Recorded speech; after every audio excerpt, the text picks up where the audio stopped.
الحمد لله منشي الخلق من عدم ثم الصلاة على المختار في القدم والآل والصحب ثم التابعين لهم أهل التقى والنقى والحلم والكرم. أما بعد فأعوذ بالله من الشيطان الرجيم. بسم الله الرحمن الرحيم. قل لا أسألكم عليه أجرا إلا المودة في القربى. سبحان الله. وقال النبي صلى الله عليه وسلم حسين مني وأنا من حسين. صدق الله العظيم وصدق رسوله النبي الأمين المختار الكريم ونحن على ذلك لمن الشاهدين والشاكرين والحمد لله رب العالمين. وارثان منبر و محراب، مداحین مصطفیٰ، میرے سامنے جلوہ فرما بزرگوں، نوجوان ساتھیوں، پیارے بچوں، پردہ نشین خواتین اسلام، السلام علیکم ورحمۃ اللہ وبرکاتہ. ورحمۃ اللہ وبرکاتہ. جس طریقے سے میں آپ کو درود و سلام پڑھاؤں، پورا مجمع بیک زبان رسالت مآب صلی اللہ علیہ وسلم کی بارگاہ میں نذران عقیدت پیش کرے. پڑھیں الصلاۃ والسلام علیک یا رسول اللہ. الصلاۃ والسلام علیک یا رسول اللہ. الصلاۃ والسلام علیک یا حبیب اللہ. الصلاۃ والسلام علیک یا حبیب اللہ. الصلاۃ والسلام علیک یا رحمۃ للعالمین. الصلاۃ والسلام علیک یا رحمۃ للعالمین. وعلی آلک وعلی آلک واصحابک وصحابک یا جد الحسن والحسین. یا جد الحسن والحسین. جزا اللہ جزا اللہ عنا عنا سیدنا سیدنا محمدن صلی اللہ صلی اللہ علیہ علیہ وسلم وسلم ما ہوا ما ہوا اہلو. اہل.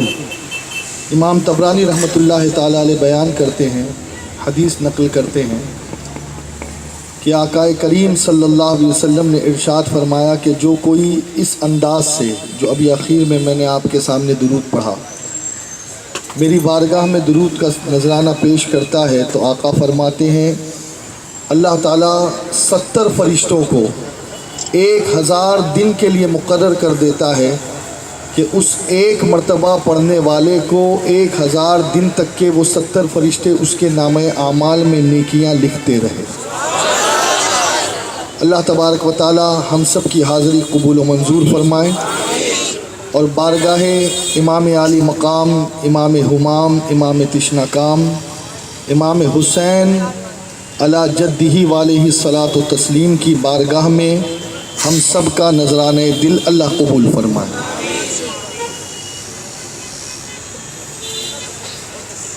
میں جس دھرتی سے آپ کی مقدس محفل میں پہنچا ہوں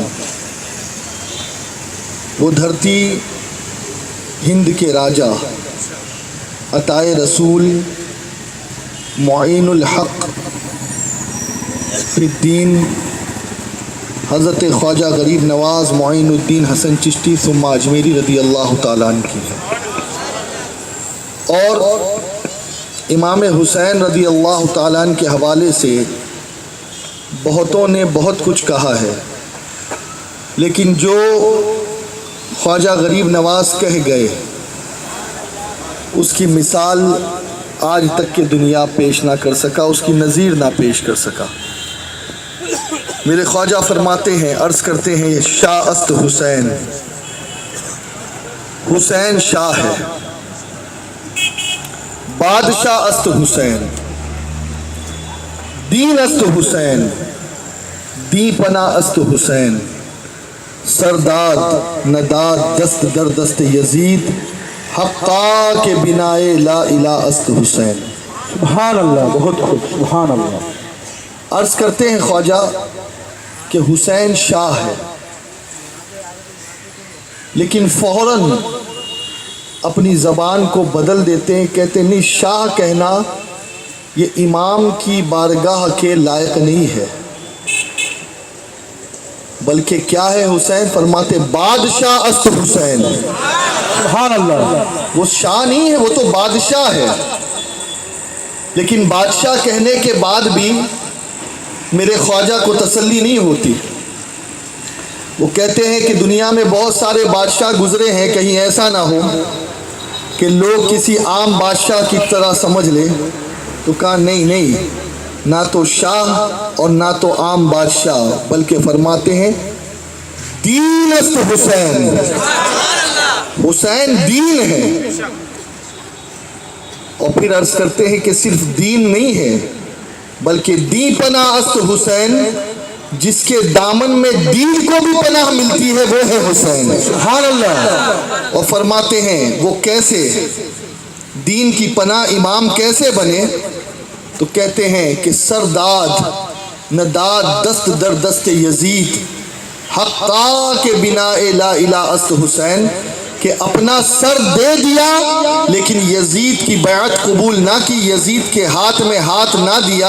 اور حق تو یہ ہے کہ لا الہ الا اللہ کی بقا اور لا الہ الا اللہ کی بنیادوں کو بچانے والے میرے حسین ہیں۔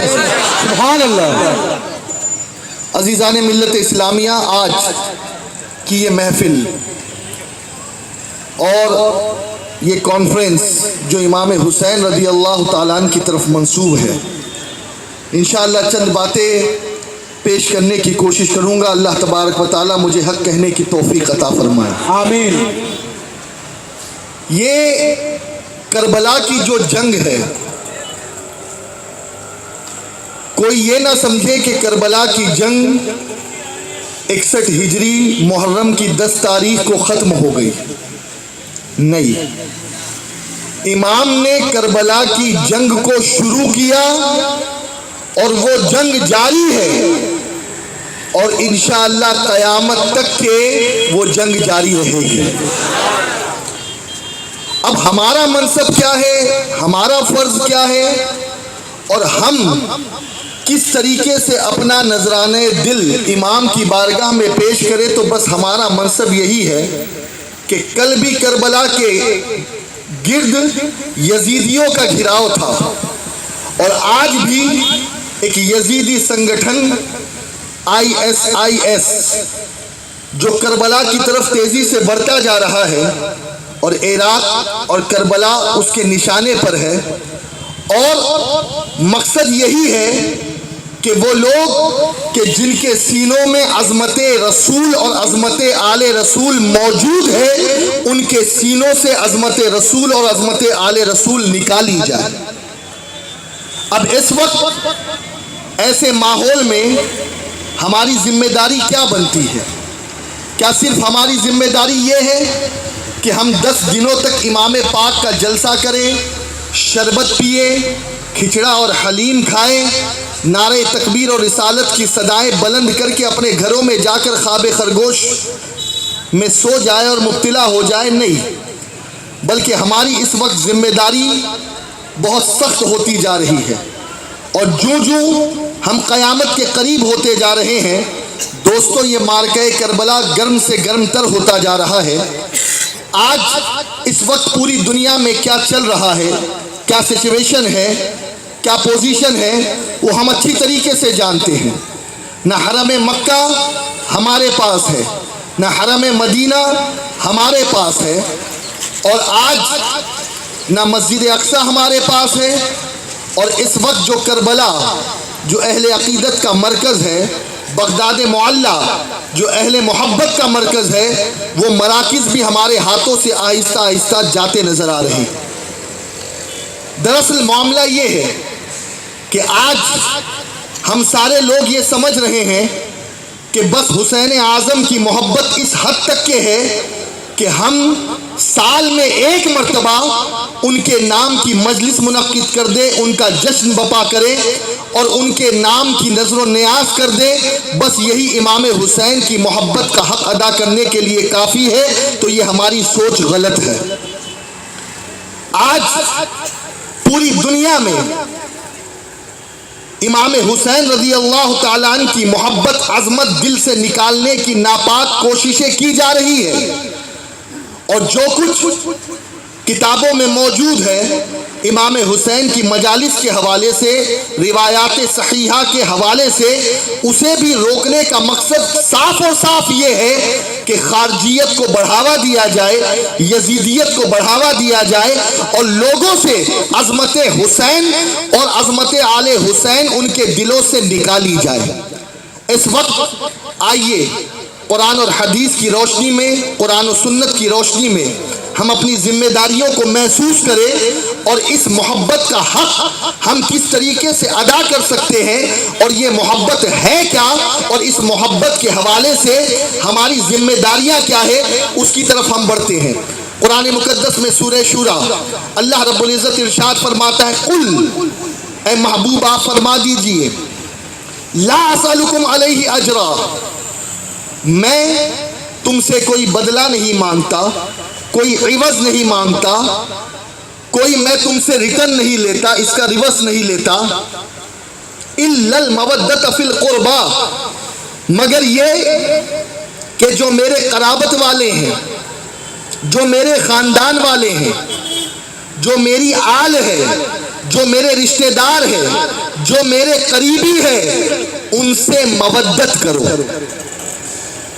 یہ اللہ رب العزت نے اپنے محبوب صلی اللہ علیہ وسلم سے فرمایا۔ کچھ لوگ یہ بیان کرتے ہیں کہ اللہ رب العزت جل شانہ نے یہ جو محبوب سے فرمایا تو حضور اکرم صلی اللہ علیہ وسلم بدلہ لینے کے لیے اور اپنی تبلیغ اور رسالت کا عوض مانگنے کے لیے لوگوں سے معاذ اللہ یہ کہہ رہے ہیں، تو یاد رکھے یہ کہنا کہ آقا علیہ الصلوۃ والتسلیم نے بدلہ مانگا اپنی تبلیغ کا، اپنی رسالت کے پیغام کو پہنچانے کا، تو یہ میرے آقا پر افتراء ہے، اس لیے کہ یہ حضور اکرم صلی اللہ علیہ وسلم کی شان تو کیا ہے۔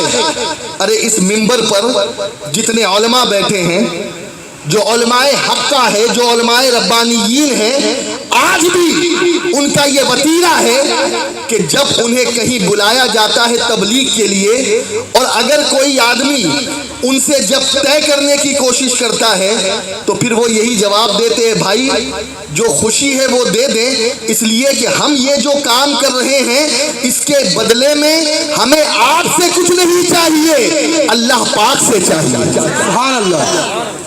یہی بات ہے، آپ پوچھ لیں علماء سے، آپ دیکھ لیں ایک معمولی سا عالم بھی، ایک عام عالم بھی بدلے کی امید کبھی عوام سے نہیں رکھتا، بلکہ اس کا مقصد یہی ہوتا ہے کہ میں جو کچھ دے رہا ہوں یہ لوگ مجھے کچھ اس کا عوض دے یا نہ دے، لیکن میرے پروردگار کی بارگاہ میں میرا بدلہ موجود ہے۔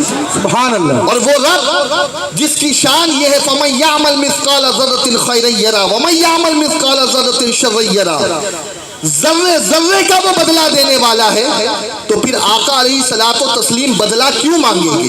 اور سنیے، آقا کی شان تو بڑی عظیم ہے، آقا کا مرتبہ تو بڑا عظیم ہے۔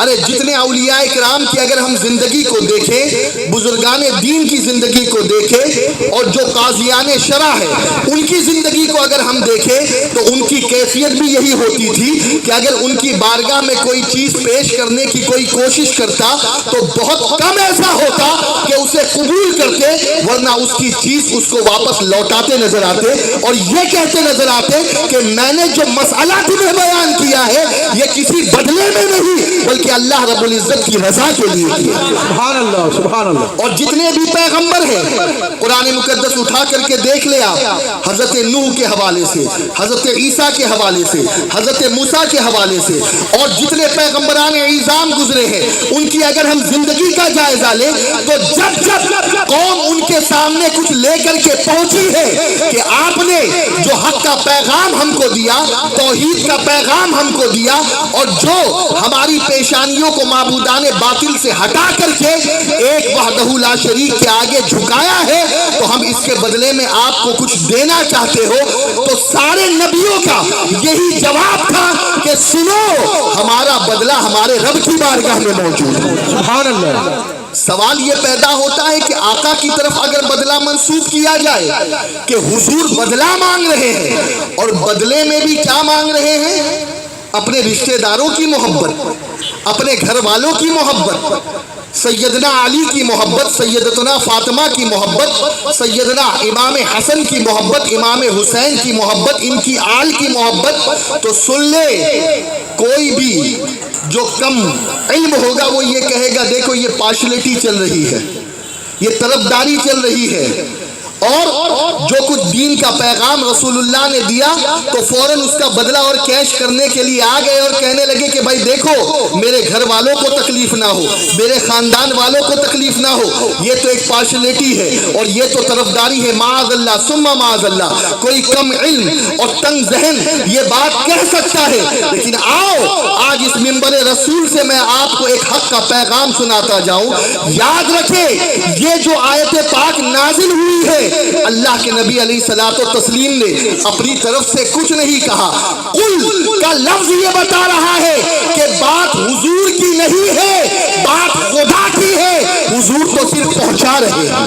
سبحان اللہ سبحان اللہ. وما ينطق عن الهوى ان هو الا وحی یوحى، کہ یہ رسول اپنی مرضی سے کچھ نہیں کہتا، یہ جو کہتا ہے وہ اللہ کی وحی ہوتی ہے. سبحان اللہ. لیکن معاملہ یہ ہے کہ آخر اللہ رب العزت جل شانہ نے اپنے محبوب صلی اللہ علیہ وسلم سے یہ بات کیوں کہلوائی؟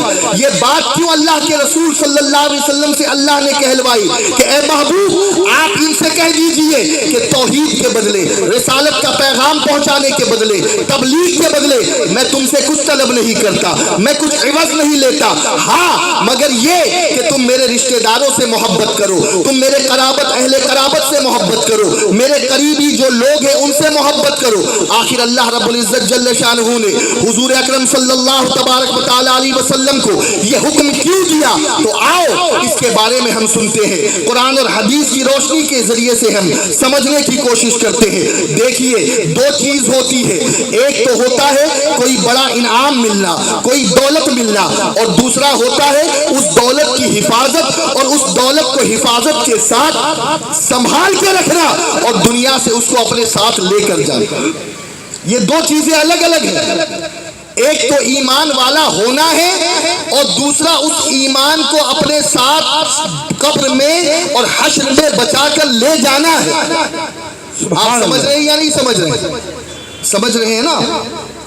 ایک ہے ایمان ملنا اور ایک ہے ایمان سلامت رہنا.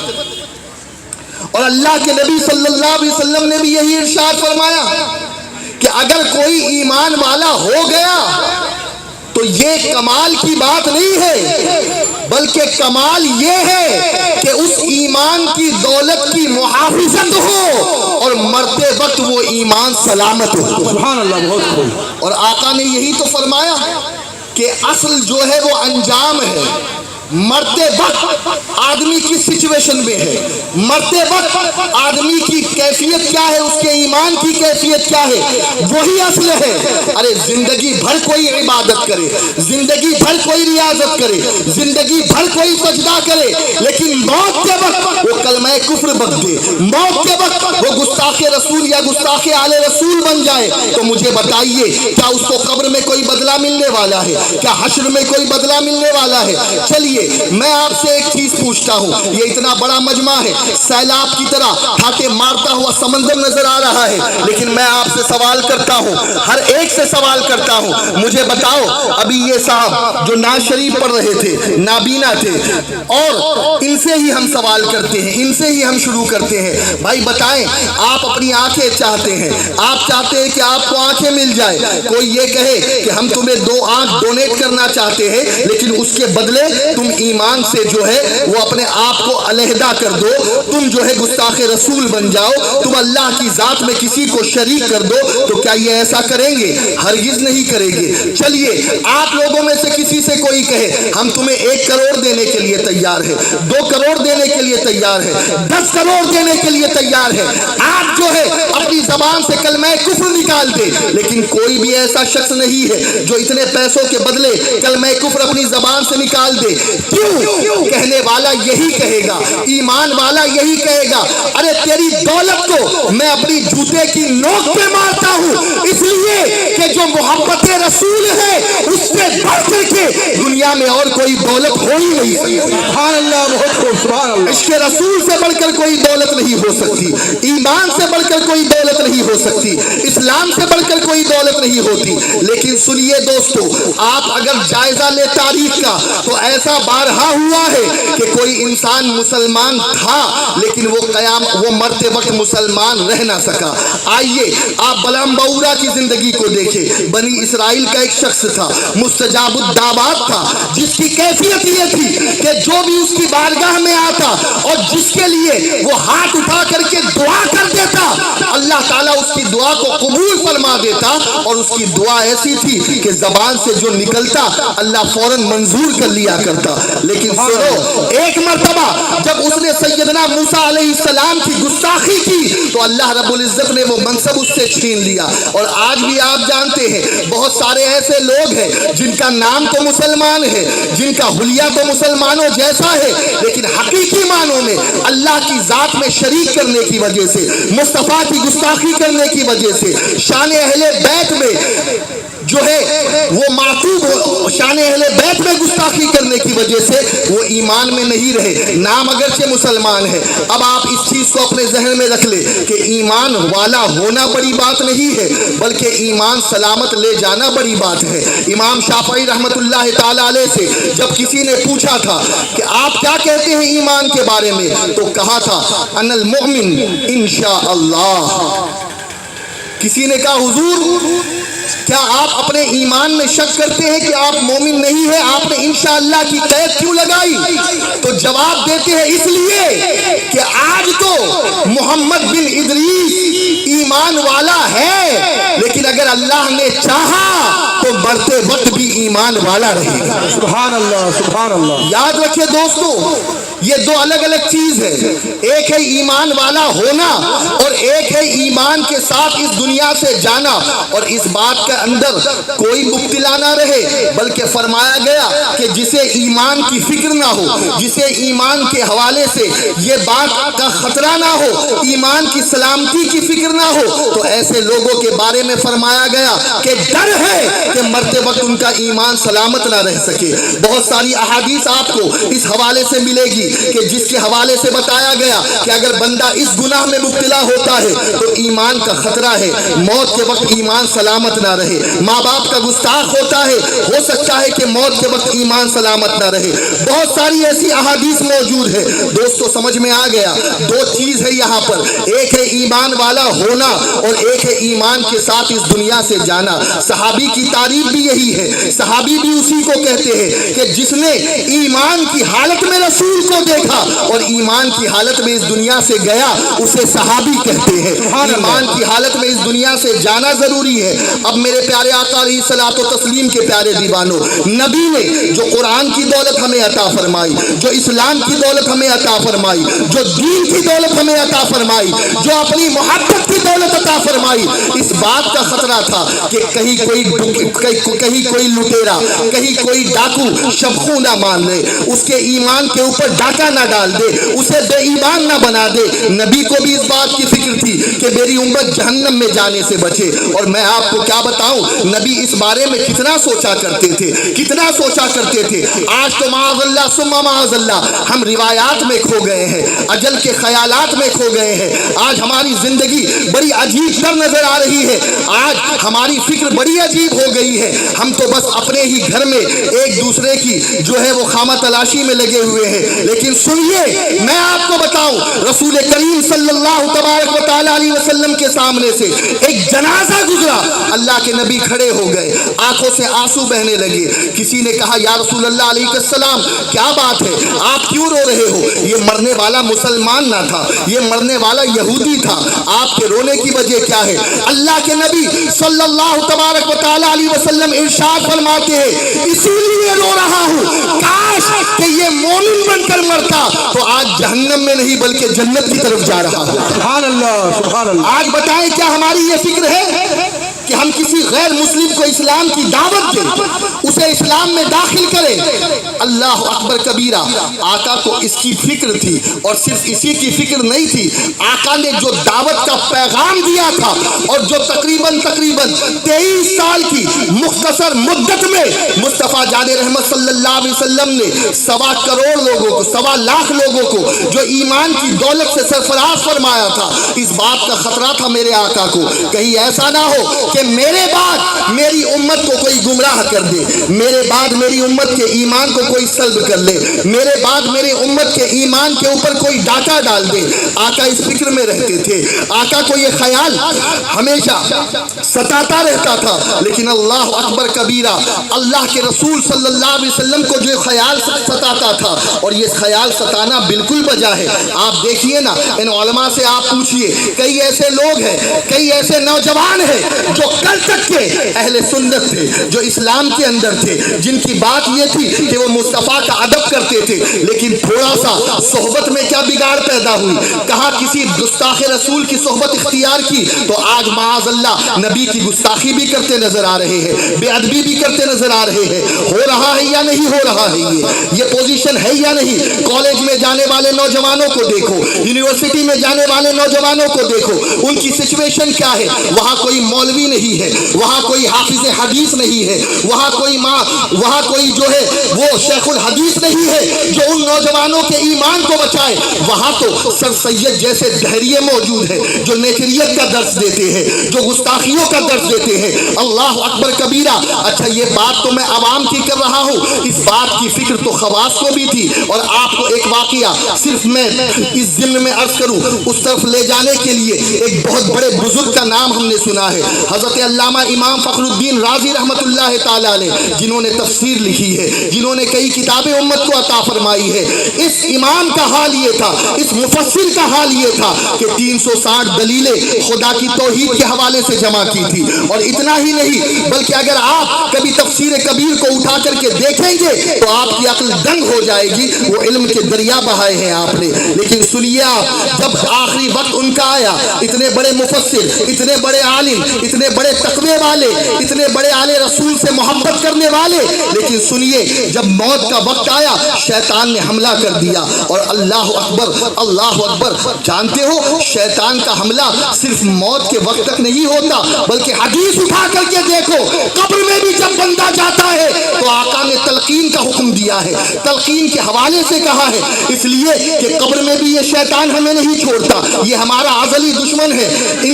اللہ تعالیٰ نے اسے جو ہے وہ عدو کہا ہے قرآن مقدس میں۔ سنیے قبر میں بھی یہ آ جاتا ہے، اور قبر میں بھی جب بندے سے سوال ہوتا ہے من ربک، تو وہ اپنی طرف اشارہ کرنے کے لیے کہتا ہے کہ میری طرف اشارہ کر۔ اسی لیے تلقین کا حکم دیا گیا ہے کہ قبر میں دفن کرنے کے بعد میت کو تلقین کی جائے کہ تیرا رب اللہ ہے، تیرا امام جو ہے وہ قرآن ہے، تیرا دین جو ہے وہ اسلام ہے، تیرے پیغمبر محمد ہے، تاکہ اسے اس بات کی یاد دانی رہے۔ اور میرے امام نے تو اذان کا رواج دے کر کے یہ ساری باتوں کو اسی میں جمع کر دیا کہ اذان دے دو قبر پر تاکہ میت کو سارے سوالوں کا جواب خود بخود یاد آ جائے۔ سبحان اللہ سبحان اللہ۔ اب میرے پیارے آقا علیہ الصلوۃ والتسلیم کے پیارے دیوانوں، امام سیدنا رازی رحمت اللہ تعالی علیہ کے آخری وقت شیطان آ گیا۔ امام نے اپنی 360 دلیلیں دی خدا کے توحید کے حوالے سے، لیکن اس نے اپنے علم سے اسے ٹھکرا دیا، اپنے علم سے اسے رد کر دیا۔ اور ایک وقت ایسا آیا کہ جب ایمان کے جو ہے وہ خطرہ، ایمان میں خطرہ پیدا ہو گیا کہ اب ایمان سلامت لے جائے یا نہ لے جائے، اس وقت اپنے مرشد کی طرف توجہ کی، اس وقت اپنے مرشد کو پکارا، نجم الدین کبریٰ کو پکارا، عرض کیا حضور آپ کا مرید مشکل میں ہے۔ اسی وقت وضو فرما رہے تھے، لوٹا پھینکا اور کہا اے فخر الدین، یہ کہے کہ مجھے کسی دلیل کی ضرورت نہیں ہے، میں بغیر کسی دلیل کے خدا کو ایک مانتا ہوں اور تم مردود ہے، یہاں سے دفع ہو جا۔ اور اس طریقے سے اللہ نے ان کے ایمان کی حفاظت فرمائی۔ سبحان اللہ۔ اور آپ سے بھی یہی کہوں گا اے نوجوانوں، خدا کے لیے جب آپ کے سامنے لمبی لمبی حدیثیں پڑھی جائے، عربی کی لمبی لمبی عبارتیں سنائی جائے، تو اس کو سننے کے بعد انڈر پریشر مت ہونا، گمراہ مت ہونا، یا تو علماء کے پاس انہیں لے آنا، اگر سچے ہوگے تو آئے گے، سمجھنے یا سمجھانے کی کوشش کرے گے، اور اگر جھوٹے ہوگے تو وہی سے دفع ہوتے نظر آئے گے۔ اور اس کے باوجود بھی اگر کوئی آپ کو گمراہ کرنے کی کوشش کرے تو یہ چیز اپنے دل میں رکھنا، تیرا علم تیرے پاس رکھ، ارے میں میرے آقا سے جو محبت کرتا ہوں اور میرے آقا کی جو عظمت میرے دل میں ہے، مجھے کسی حدیث یا کسی روایت کی ضرورت نہیں ہے، میں بغیر کسی دلیل کے مصطفیٰ سے محبت کرتا ہوں اور کرتا رہوں گا انشاءاللہ۔ سبحان اللہ، بہت خوب، سبحان اللہ۔ نوجوانوں اس چیز کی ضرورت ہے، ورنہ یاد رکھو جس چیز میں آپ نہیں جانتے، نیم حکیم خطرے جان اور نیم ملا خطرے ایمان، ورنہ ایمان کے لالے پڑ جائے گے۔ تو عرض یہ کر رہا تھا، ایمان والا ہونا کافی نہیں ہے، بلکہ ایمان کے ساتھ اس دنیا سے جانا کافی ہے، جانا ضروری ہے، اور ایمان کے ساتھ جو اس دنیا سے جائے گا وہی صحیح معنوں میں مومن اور مسلم کہلائے گا، اسی کا بیڑا پار ہے۔ ورنہ اگر کفر پر موت ہوئی تو یاد رکھو کہ ازلی اللہ ہمیشگی کے لیے جو ہے وہ اللہ تعالیٰ عذاب میں مبتلا کر دے گا۔ اب آپ دیکھیں، اس بات کی فکر تھی، اس بات کا غم تھا کہ امت کے ایمان کو بچایا جائے۔ اللہ نے اپنے محبوب سے فرما دیا، قل اے محبوب فرما دیجئے، لا اسألکم علیہ اجرا، ارے میں نے جو قرآن تمہیں دیا، اسلام تمہیں دیا، دین تمہیں دیا، میں اس کا بدلہ نہیں چاہتا، مجھے اس کا عوض نہیں چاہیے۔ اور ہاں اگر تم یہ چاہتے ہو کہ یہ دین جو میں نے تمہیں مشقتوں سے دے دیا، مشکلوں سے دے دیا، تکلیفوں سے تم تک کے یہ دین پہنچایا، طائف کے میدانوں میں زخموں سے چور ہوا، احد کے میدانوں میں زخموں سے چور ہوا، یہ دین تم تک پہنچانے کے لیے اپنے چچا امیر حمزہ کا کلیجہ چبوایا۔ اگر چاہتے ہو کہ یہ دین تمہارے پاس سلامت رہے تو سن لو، قل لا اسألکم علیہ اجرا الا المودۃ فی القربى، ارے میرے رشتہ داروں سے، میرے قرابت داروں سے، علی و فاطمہ، حسن و حسین سے محبت کرنا شروع کر دو، مودت کرنا شروع کر دو۔ ان کی محبت جس کے دل میں ہوگی وہ اس دنیا سے جائے گا تو ایمان والا ہو کر کے جائے گا۔ سبحان اللہ۔ اور سنیے، یہاں دو باتیں ہیں، قرآن میں اللہ نے محبت نہیں فرمایا، حب کا لفظ نہیں آیا، مودت کا لفظ آیا۔ یہ علماء بیٹھے ہوئے ہیں، کیا مطلب ہے مودت کا؟ محبت، عشق، اور اس سے بھی اوپر ایک منزل ہے جسے مودت کہتے ہیں۔ اور میں آپ کو صرف مثال کے ذریعے سے اس بات کو سمجھاؤں کہ دیکھیے، محبت کرنے والا کبھی قریب ہوتا ہے محبوب سے، کبھی دور ہوتا ہے، ہجر و فراق کا معاملہ ہوتا ہے، کبھی قربت کا معاملہ ہوتا ہے، لیکن محبت ہو جاتی ہے۔ دور رہ کے بھی محبت کی جا سکتی ہے، لیکن مودت کا معاملہ کیا ہے معلوم ہے آپ کو؟ مودت کا معاملہ یہ ہے کہ اللہ کے نبی صلی اللہ علیہ وسلم سے مودت اور ان کی آل سے مودت کا معاملہ کیا ہے؟ تو مودت کے حوالے سے لغت یہ بیان کرتی ہے کہ مچھلی کو پانی سے مودت ہے، انسان کو آکسیجن سے مودت ہے۔ کیا ہے؟ آکسیجن بند ہو جائے آپ زندہ رہ سکتے؟ مچھلی کو پانی سے باہر نکالیں آپ زندہ رہ سکتے؟ بالکل اسی طریقے سے ایمان اسی کا زندہ و سلامت رہے گا جس کے دل میں محبت اہل بیت ہو۔ سبحان اللہ۔ اور جو اہل بیت سے دور ہو جائے تو یاد رکھے پھر اس کا ایمان بھی سلامت نہیں رہے گا۔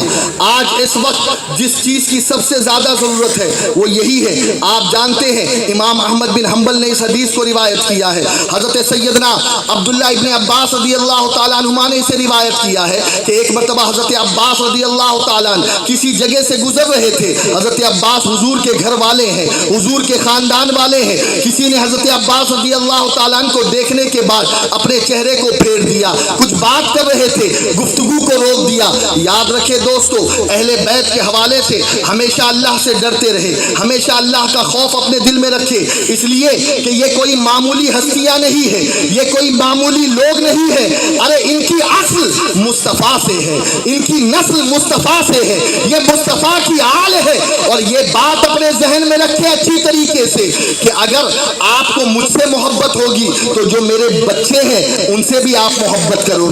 ایسا نہیں ہو سکتا کہ آپ مجھ سے تو محبت کرو اور کہیں میرا بیٹا آپ کو نظر آ جائے تو آپ اسے تماشا مارو یا اس کی توہین کرو. ایسا کبھی نہیں ہو سکتا. اور یاد رکھیں ان لوگوں کی محبت اس بات کا ثبوت ہے کہ جو حضرات حسنین کریمین سے محبت کرتا ہے حقیقی معنوں میں وہی خدا سے محبت کرنے والا ہے, رسول سے محبت کرنے والا ہے.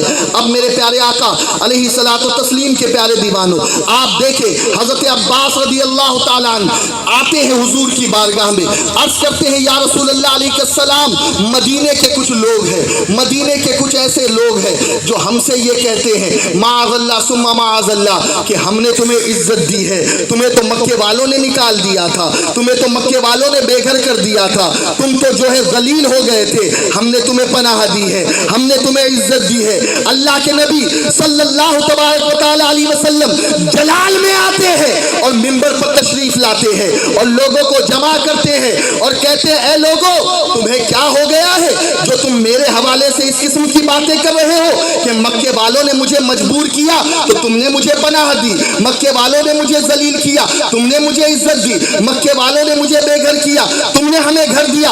اے لوگوں سن لو, سچ سچ بتاؤ, تم ذلیل تھے اور میری وجہ سے اللہ نے تمہیں اسلام کی دولت دے کے عزت و وقار عطا فرمایا. سبحان اللہ, بہت خوش. اور آج تم اس قسم کی باتیں کر رہے ہیں. حضور یہ کہہ رہے تھے, اتنے میں سیدنا جبریل اس آیت پاک کو لے کر کے نازل ہوتے ہیں, قل لا اسألکم علیہ اجرا الا المودۃ فی القربى. اے محبوب, رب یہ چاہتا ہے آپ فرما دے کہ اگر یہ چاہتے ہیں کہ ان کے ایمان سلامت رہے اور یہ لوگ آپ کو کچھ بدلہ ہی دینا چاہتے ہیں تو آپ کی تبلیغ کے بدلے میں آپ کے گھر والوں سے محبت کرنے لگ جائے. اور سنیے, امام احمد بن حنبل رضی اللہ تعالیٰ عنہ نے جو مسند میں روایت بیان کی ہے وہ تو اس سے بھی سخت ہے. یہاں پر پہلے میں ایک سوال آپ سے قائم کرتا ہوں, مجھے اس سوال کا جواب آپ دیں. ایک ہوتا ہے ایڈمیشن لینا اور ایڈمیشن کے بعد کہیں جا کر کے آدمی کو ڈگریاں ملتی ہے اور سرٹیفکیٹ ملتے ہیں, امتحان میں بیٹھنے کی اجازت ملتی ہے اور کہیں جا کر کے پھر اس کا داخلہ ہوتا ہے تو اس کی کلاسز میں تبدیلی ہوتی ہے, لوور کلاس سے اپر کلاس کی طرف جاتا ہے, اعدادیہ سے اولی کی طرف جاتا ہے. اب سنیے آپ, میں آپ سے ایک چیز عرض کرنا چاہتا ہوں, اس بات کو اپنے ذہن میں رکھے. دو چیز ہے, ایک ہے ایمان میں داخل ہونا اور ایک ہے ایمان میں داخل ہونے کے بعد اس ایمان کے اندر پروگریس کرنا یا پھر اس ایمان کے اندر کمی واقع ہونا. لیکن اصل ہے ایمان میں داخلہ. بھئی میں آپ سے یہ کہوں, آپ میں کا کوئی شخص یہ چاہتا ہے کہ وہ ایس ایس سی یا ایف وائی جے سی کا ایگزام دے یا ایف وائی یا ٹی وائی بی کام کا ایگزام دے یا ایم بی بی ایس کا ایگزام دے, تو کیا وہ یوں ہی ڈائریکٹ جا کر کے ایگزام دے سکتا ہے؟ مجھے جواب دیں آپ. نہیں, اسے پہلے ایڈمیشن فارم بھرنا پڑے گا, اسے ایڈمیشن لینا پڑے گا. جب ایڈمیشن لے لے گا تب کہیں جا کر کے اسے اس بات کی اجازت ملے گی کہ وہ ایگزام میں بیٹھ سکے اور فیل اور پاس ہونے کی بات اس کے آگے ہے نا. یہی بات ہے نا. آج یہ پوری دنیا میں جو لوگوں نے ایک تماشا بتا کر رکھا ہے, جسے دیکھو وہ ٹوپی پہن کر کے داڑھی سجا کر کے اور اسلامی لباس پہن کر کے ایمان کا ٹھیکیدار بن گیا ہے اور دنیا والوں کو یہ کہتا ہے میں ہی سچا مومن ہوں, میں ہی سچا عقیدت والا ہوں, میں ہی سچی محبت کرنے والا ہوں اللہ سے. ارے سنو, تمہارا چہرہ تو بہت پہلے بے نقاب ہو گیا ہے. یہ نجدی ہم لوگوں کو گمراہ کرتے ہیں کہ ہم تو امام احمد بن حنبل کے مسلک پر ہے, ہم تو حنبلی ہیں معاذ اللہ. لیکن آج کے اس جلسے میں ایک پیغام تمہیں دینا چاہتا ہوں. کچھ لوگ آج بھی ایسے ہیں جو مکے اور مدینے میں جانے کے بعد ان کے پیچھے نمازیں پڑھ لیتے ہیں, کہتے بھائی کوئی بات نہیں, یہ بھی ہمارے ایک امام کے پیچھے چلنے والے ہیں. سنو, حقیقی بات یہ ہے اور ان کا حقیقی چہرہ یہ ہے, نہ تو یہ حنفی ہے, نہ تو یہ شافعی ہے, نہ تو یہ مالکی ہے, نہ تو یہ حنبلی ہے, بلکہ یہ سب کے سب خارجی ہے, وہابی ہے, نجدی ہے، اور میرے آقا نے جو ارشاد فرمایا تھا کہ نجد سے شیطان کا سینگ نکلے گا، یہ وہی نجدی لوگ ہیں جو آج حرم پاک میں قبضہ کر کے اور اس وقت IS کو مدد کر کے پوری مڈل ایسٹ میں اپنا قبضہ کر کے امریکہ اور اسرائیل کا تسلط کروانا چاہتے ہیں۔ میں آپ سے کہوں گا خدا کے لیے آنکھیں کھولے اور سنیے، اگر آپ کو اب بھی نہیں سمجھ میں آتا تو میں آپ سے ایک بات آپ سے شیئر کرنا چاہوں گا۔ آج بھی مکہ شریف کے اندر اور مدینہ پاک کے اندر کئی مدرسے قائم ہیں، کئی مدارس قائم ہیں، اور آپ کو تعجب ہوگا، آپ بھی اپنے گھر میں مدرسہ قائم کرتے ہیں، اپنے محلوں میں مدرسے قائم کرتے ہو، کیا نام رکھتے ہو؟ کبھی اعلیٰ حضرت کی طرف منسوب کرتے ہیں، کبھی مخدوم سمنا کی طرف منسوب کرتے ہیں، کبھی شاہ برکت اللہ کی طرف منسوب کرتے ہیں، اچھے اچھے بزرگوں کی طرف، کبھی غریب نواز کی طرف، کبھی غوث اعظم کی طرف، اور کس کی طرف ہم منسوب کرتے ہیں؟ ہمارا یہ منسوب کرنا نام اس بات کی دلالت ہے کہ ہمیں جس سے محبت ہے ہم اس کے ناموں کا پرچار کرتے ہیں، ہمیں جس سے محبت ہے ہم اس کے نام کا جلسہ کرتے ہیں، ہمیں جس سے محبت ہے ہم اس کے نام کا جشن مناتے ہیں۔ لیکن آپ کو تعجب ہوگا، آج بھی سعودی کے اندر مدرسے کے نام ہے یزید بن معاویہ۔ کیا نام ہے؟ جی یزید بن معاویہ، یزید کے نام کے مدرسے آپ کو ملیں گے، اور یہ مدرسے کھول کر سعودی والے یہ بتا رہے ہیں کہ ہمیں تم الگ مت سمجھنا، ارے کربلا میں جو 22,000 تھے انہی 22,000 میں سے ہم نجدی وہابی بھی ہیں۔ اچھا ایک بات میں آپ کے سامنے عرض کروں، ہمارے امام اعظم ابو حنیفہ رحمۃ اللہ تعالی علیہ نے یزید کے بارے میں لعنت اللہ کہنے کی اجازت دی ہے، لیکن اس کے کفر اور ایمان کے بارے میں توقف فرمایا ہے نا، اور اسی کو اعلیٰ حضرت نے بھی بیان کیا۔ لیکن سنیے، امام احمد بن حنبل رحمۃ اللہ تعالی علیہ جو حنبلیہ مسلک کے بانی ہیں، جانتے ہو آپ ان کا فتویٰ کیا ہے؟ انہوں نے تو یہ فتویٰ دیا ہے کہ میرے نزدیک یزید بے ایمان اور کافر ہے۔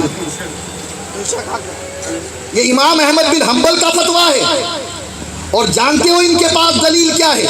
امام احمد بن حنبل رضی اللہ تعالیٰ عنہ بیان کرتے ہیں کہ جب یزید کے سامنے امام حسین رضی اللہ تعالیٰ عنہ کا سر اقدس رکھا گیا تو یزید کے جملے کیا تھے؟ یزید کے جملے یہ تھے، امام کے سر پر چھڑی مار رہا تھا، ہونٹ پر چھڑی لگا رہا تھا، دانتوں پہ چھڑی لگا رہا تھا، اور یہ کہہ رہا تھا کاش کہ میرے وہ اجداد جنہیں بدر میں شہید کیا گیا اگر وہ اس وقت زندہ ہوتے تو کتنے خوش ہوتے کہ یزید نے آج ان کا بدلہ لے لیا حسین کے قتل سے۔ معاذ اللہ۔ امام احمد بن حنبل یہ بتا کر کے کہہ رہے کہ جو ایسے جملے استعمال کرے ہمارے نزدیک وہ ایمان والا ہو ہی نہیں سکتا۔ سمجھ میں آئی بات؟ تو یاد رکھو، اگر یہ حنبلی ہوتے تو یزید بن معاویہ نام کا مدرسہ نہیں کھولتے، بلکہ یزید پہ لعنت کرتے اور حسین ابن علی کے نام کے مدرسے کھولتے۔ یزید کے نام کے مدرسے کھول کے انہوں نے بتا دیا کہ یہ حنبلی بھی نہیں ہے، یہ تو ہمیں بے وقوف اور دنیا کو بے وقوف بنانے کی کوشش کر رہے ہیں، اور یہ وہی کرتے ہیں جو امریکہ اور اسرائیل انہیں کہتا ہے۔ اب میرے پیارے آقا صلی اللہ علیہ وسلم کے پیارے دیوانوں، امام احمد بن حنبل حدیث پاک میں نقل کرتے ہیں کہ حضرت عباس نے جب حضور کی بارگاہ میں شکایت کی، ایک دوسری روایت ہے، آقا کائنات صلی اللہ علیہ وسلم منبر پر کھڑے ہو گئے، لوگوں کو جمع کیا اور فرمایا اے لوگوں سنو، اس وقت تک کہ تمہارے دل میں ایمان داخل نہیں ہو سکتا، کسی شخص کے دل میں اس وقت تک کہ ایمان داخل نہیں ہو سکتا جب تک کہ وہ میری محبت کی وجہ سے میری آل سے محبت نہ کرے، اپنے خاندان سے زیادہ میرے خاندان سے محبت نہ کرے، اور اپنے بچوں سے زیادہ میرے بچوں سے محبت نہ کرے، اس کے دل میں ایمان داخل ہو ہی نہیں سکتا۔ سبحان اللہ۔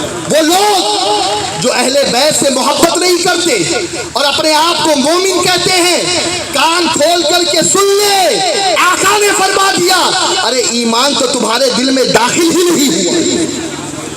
ایمان نام محبت رسول کا ہے۔ اور آئیے ایک دو باتیں اور میں آپ کے سامنے رکھوں۔ آپ جانتے ہیں آج معاذ اللہ ثم معاذ اللہ بڑا عجیب پرفتن دور ہے۔ آج کلمہ پڑھنے والے اپنی کتابوں میں یہ بات لکھ رہے ہیں کہ جب نماز پڑھو تو نماز میں رسول اللہ کا خیال نہ آئے، نماز میں آقا کا خیال نہ آئے، اور آقا کا خیال آ گیا، مرشد کا خیال آ گیا تو اپنے بیل اور گدھے کے خیال میں ڈوب جانے سے بھی بدتر ہے۔ کہہ دیجئے معاذ اللہ، معاذ اللہ۔ یہ باتیں اپنی کتابوں میں لکھی ہے کہ زنا کے خیال سے اپنی بیوی کی مجامعت کا خیال بہتر ہے، رسول اللہ کا خیال نماز میں نہ آئے۔ لیکن کان کھول کر کے سن لے، ارے جب تک کہ رسول کا خیال نہیں آتا ہماری تو نماز بھی مکمل نہیں ہوتی۔ سبحان اللہ، کیا خوب ہے۔ اور امام جلال الدین سیوطی کیا فرماتے ہیں؟ اللہ اکبر، فرماتے ہیں کہ آٹھوں پہر مصطفیٰ کا جمال نگاہوں کے سامنے ہوتا ہے ہمارے، اور اگر ایک پل کے لیے بھی وہ اجھل ہو جائے نا تو ہم اپنے آپ کو مسلمان ہی نہیں سمجھتے۔ حضرت امام غزالی رحمت اللہ تعالیٰ علیہ بیان کرتے ہیں کہ جب نماز میں السلام علیکہ ایھا النبی ورحمۃ اللہ وبرکاتہ پڑھیں تو اپنے دل کی طرف نظر کریں، دل میں چہرے مصطفیٰ کو حاضر جانیں اور مصطفیٰ کو سلام کریں۔ ارے سنو، نماز میں السلام علیکہ ایھا النبی یہ حضور پر ہم سلام بھیجتے ہیں، حاضر کا صیغہ ہے۔ یاد رکھیں جس پر سلام بھیجا جائے ایسا ہو ہی نہیں سکتا کہ اس کا خیال نہ آئے، ہے یا نہیں؟ مجھے جواب دیں بھائی، اگر میں مولانا شرافت صاحب کا نام لوں تو ایسا ہو نہیں سکتا کہ مولانا شرافت صاحب کا نام بھی میری زبان سے نکلے اور ان کی خیال بھی نہ آئے، ایسا ہو سکتا ہے؟ بولیے نہیں، جس کا نام زبان سے نکلے گا اس کا خیال آنا لازمی ہے۔ اب مجھے پتا نہیں کہ یہ نجدی، یہ وہابی، یہ گستاخان رسول یہ کیسی نماز پڑھتے ہیں، غالباً یہ السلام علیکہ ایھا النبی بھی پڑھتے ہیں یا نہیں پتہ نہیں، یہ تو وہی جانے، ان کا عقیدہ اور ان کا ایمان جانے۔ لیکن سنیں، کئی تو ایسے بزرگ ہیں کہ جن کی کیفیت یہ ہے کہ جب وہ التحیات پڑھتے ہیں، السلام علیکہ ایھا النبی پڑھتے ہیں، تو جب تک کہ رسول کا جواب نہیں سن لیتے نماز آگے نہیں بڑھاتے۔ سبحان اللہ۔ ایسے اللہ والے بھی ہیں، ایسے نماز پڑھنے والے بھی ہیں، جب تک کہ حضور کا جواب نہ آ جائے۔ اس لیے کہ آقا نے فرمایا ہے تین چیزیں فوراً پلٹتی ہے۔ جب جنت کی تمنا کرو تو جنت اللہ کی بارگاہ میں فوراً دعا کرتی ہے ہمارے لیے، جب جہنم سے پناہ مانگو تو جہنم ہمارے لیے اللہ کی بارگاہ میں دعا کرتا ہے کہ اللہ اسے میرے اندر آنے سے بچا، اور جب کوئی مجھ پر سلام بھیجتا ہے تو اسے میں فوراً جواب دیتا ہوں۔ سبحان اللہ۔ اسی لیے سنی جمعہ کے بعد بھی سلام پڑھتا ہے اور اس مجلس کے بعد بھی سلام پڑھے گا، سبحان اللہ۔ تاکہ آقا کا جواب مل گیا تو ہمارا بیڑا پار ہے۔ سبحان اللہ۔ پورے قد پہ جو کھڑا ہوں تو یہ تیرا ہے کرم، ارے مجھ کو جھکنے نہیں دیتا ہے سہارا تیرا۔ سبحان قسم اللہ۔ خدا کی اگر ہم ہمارے حالات کو دیکھیں، ہماری کرتوت کو دیکھیں، ہمارے عادات و اطوار کو دیکھیں تو کب کا ہمیں مٹ جانا چاہیے تھا، ختم ہو جانا چاہیے۔ ہمارے اعمال اتنے گندے ہیں، ہم اتنے برے ہیں کہ اگر آسمان سے پتھروں کی بارش ہو تب بھی یہ کم ہے، اور اگر زمین جو ہے وہ شعلے اگلے تب بھی یہ ہمارے اعمال کے مطابق کم ہے، اس لیے کہ ہم اتنے گندے ہو چکے ہیں، اتنے بے عمل ہو چکے ہیں، اور ہمارے کرتوت اور ہمارا کیریکٹر اتنا گندا ہو چکا ہے۔ یہ تو کرم ہے رسول اور آل رسول کا کہ اب تک کہ یہ گاڑی چل رہی ہے، یہ کشتی چل رہی ہے۔ سبحان اللہ۔ ہم التحیات پڑھتے ہیں، یہ کہتے ہیں حضور کا خیال نہ آئے۔ بڑی ذمہ داری کے ساتھ ایک چیز عرض کر رہا ہوں، نادانو تم رسول کے خیال کی بات کرتے ہو، ارے میرا تو یہ کہنا ہے کہ ہماری نماز اس وقت تک کہ مکمل ہی نہیں ہوتی، قبول ہی نہیں ہوتی جب تک کہ ہماری نماز میں رسول تو رسول کا مرتبہ تو بہت اعلیٰ ہے، جب تک کہ خیال حسین نہ آ جائے۔ یہ بات کوئی میں لفاظی نہیں کر رہا ہوں، اگر یہ جملہ میں نے کہا ہے تو اس کی دلیل میں دوں گا، اور انشاءاللہ وہ دلیل دوں گا کہ آج تک کہ کوئی پیدا ہی نہیں ہوا ہے جو اس دلیل کو کاٹ سکے. تم رسول کے خیال سے روک رہے ہو ہمیں. ارے سنو، ہاتھ اٹھاتے ہو نا، کیا خیال آتا ہے؟ رسول نے ایسے ہی ہاتھ اٹھایا تھا. سبحان اللہ. ہاتھ باندھتے ہیں، کیا خیال آتا ہے؟ رسول نے ایسے ہی ہاتھ باندھا تھا. سبحان اللہ. سجدہ کرتے ہیں، کیا خیال آتا ہے؟ رسول نے ایسے ہی سجدہ کیا تھا. سبحان اللہ. جس کی نقل کر رہے ہیں اس اصل کو کیسے بھول سکتے ہیں؟ وہ تم ہوگے نمک حرام کہ جس کا کھاتے ہو اسی کو غراتے ہو. وہ تم ہوگے نمک حرام کہ آقا علیہ الصلوۃ والتسلیم معراج کی رات نماز کا تحفہ لے کر آئے. تحفہ تو پکڑ لیا لیکن تحفے لانے والے کو بھول گئے. لیکن ہم الحمدللہ نہ تحفے کو بھولے نہ تحفہ لانے والے کو بھولے. سبحان اللہ. ارے نماز میں رسول کا خیال آنا تو لازمی ہے. ارے جب تک کہ آل رسول اور جب تک کہ حسین کا خیال نہ آ جائے ہماری نماز نہ مکمل ہوتی ہے نہ قبول ہوتی ہے. اب آپ دیکھیں، رسول اللہ صلی اللہ علیہ وسلم مسجد نبوی میں نماز پڑھ رہے ہیں اور غالباً یہ نماز جماعت والی ہے. کون سی نماز ہے؟ زور سے بولیں. جماعت والی نماز. آقا کی پیٹھ پر امام حسین سوار ہوئے. آقا کی پیٹھ پر امام حسین سوار ہوئے. آقا نے تسبیح بڑھا دی. تسبیح بڑھا دی. ایک کتاب میں نے پڑھا تھا غالباً 83 مرتبہ یا 81 مرتبہ آقا سبحان ربی الاعلیٰ کی تکرار کر رہے ہیں. کتنی مرتبہ؟ 81 یا 83 مرتبہ غالباً. سوال یہ پیدا ہوتا ہے کہ صحابہ کو تو اس بات پہ خدشہ ہوگا ہی نا کہ آخر ہو کیا گیا ہے. کہیں ایسا تو نہیں کہ سجدے کے عالم میں اللہ کو پیارے ہو گئے حضور. اتنا لمبا سجدہ. لیکن بات کیا تھی؟ صحابہ نے جب پوچھا تو حضور نے یہی جواب دیا، حسین میری پیٹھ پر تھے. سبحان اللہ. اور میرا دل اس بات کو گوارا نہ کیا کہ میں اٹھوں، کہیں میرے اٹھنے کی وجہ سے حسین گر نہ جائے، حسین کو تکلیف نہ ہو. حدیث کے الفاظ ہے کہ میں حسین کی حاجت پوری کر رہا تھا. جب تک چاہے میری پیٹھ پر رہے. آقا نے تسبیح بڑھا دی. قسم خدا کی سجدہ اللہ کا ہو رہا ہے لیکن تسبیح حسین کے لیے بڑھ رہی ہے. سبحان اللہ. عبادت اللہ کی ہو رہی ہے. یاد حسین کے ساتھ تسبیح بڑھ رہی ہے. خیال حسین کے ساتھ تسبیح بڑھ رہی ہے. اور سنو، آقا کی حدیث ہے، حدیث بخاری کے اندر موجود ہے. حضرت حمید اس حدیث کے راوی ہے. آقا علیہ الصلوۃ والتسلیم کی بارگاہ میں حاضر ہوتے ہیں. السلام علیکم ایھا النبی ورحمۃ اللہ وبرکاتہ.